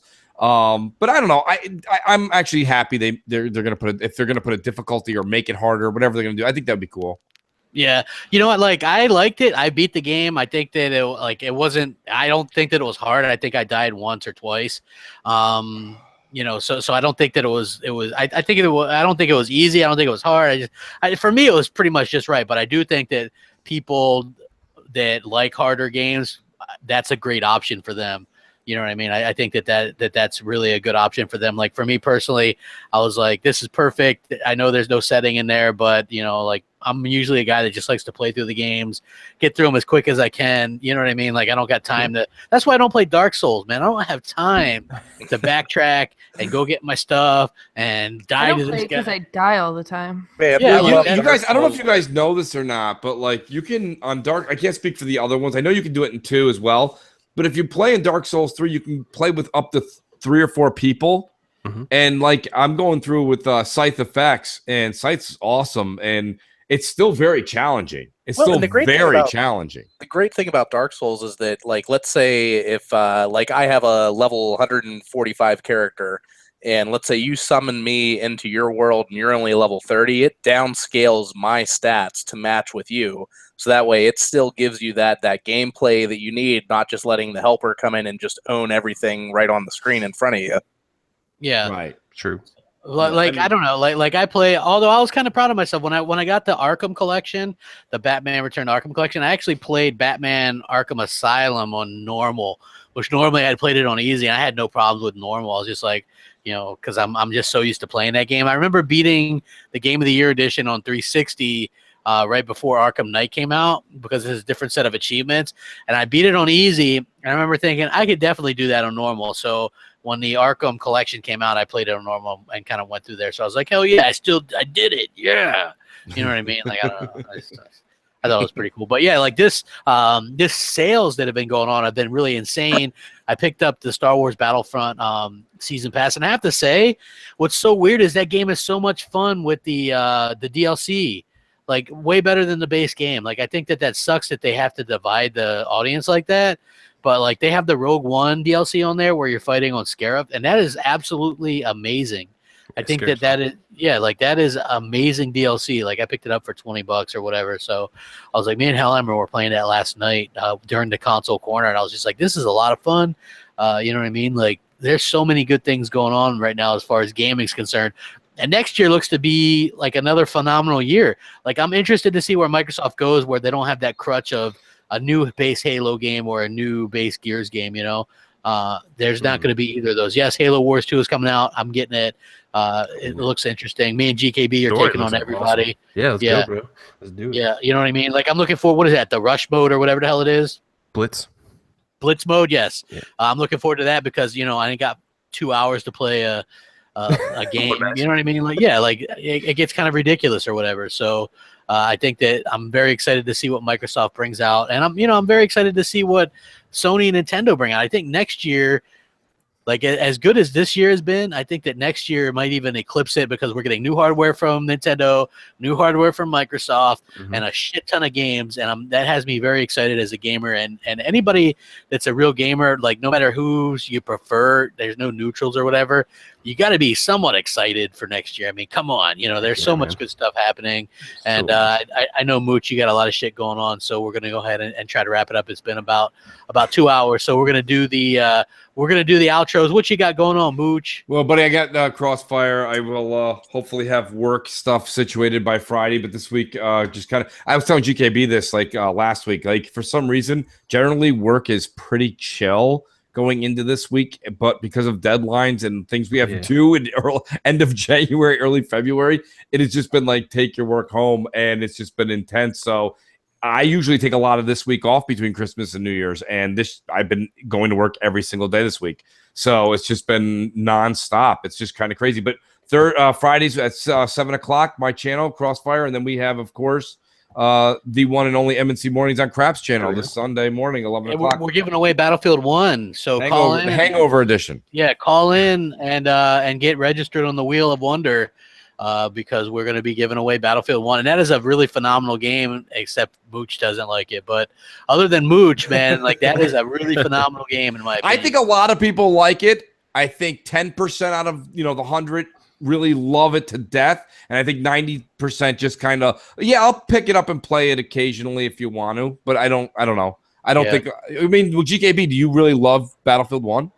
Yeah, I love it. Just what we do, I can't spend millions of time on any one particular game anymore. This is true. I think that's what it's coming down to these days. Yeah. Dude, my backlog's getting so huge. It is like the backlog is insane, and then I keep on buying more stuff. I know. I'm like, let me buy this. Let me go buy this. Let me go buy that. GKB, what do you got going on? I know you got some cool stuff coming. Maybe you can't talk about it all, but what can you divulge? So we're gonna have some videos next week. Everybody stay tuned for that.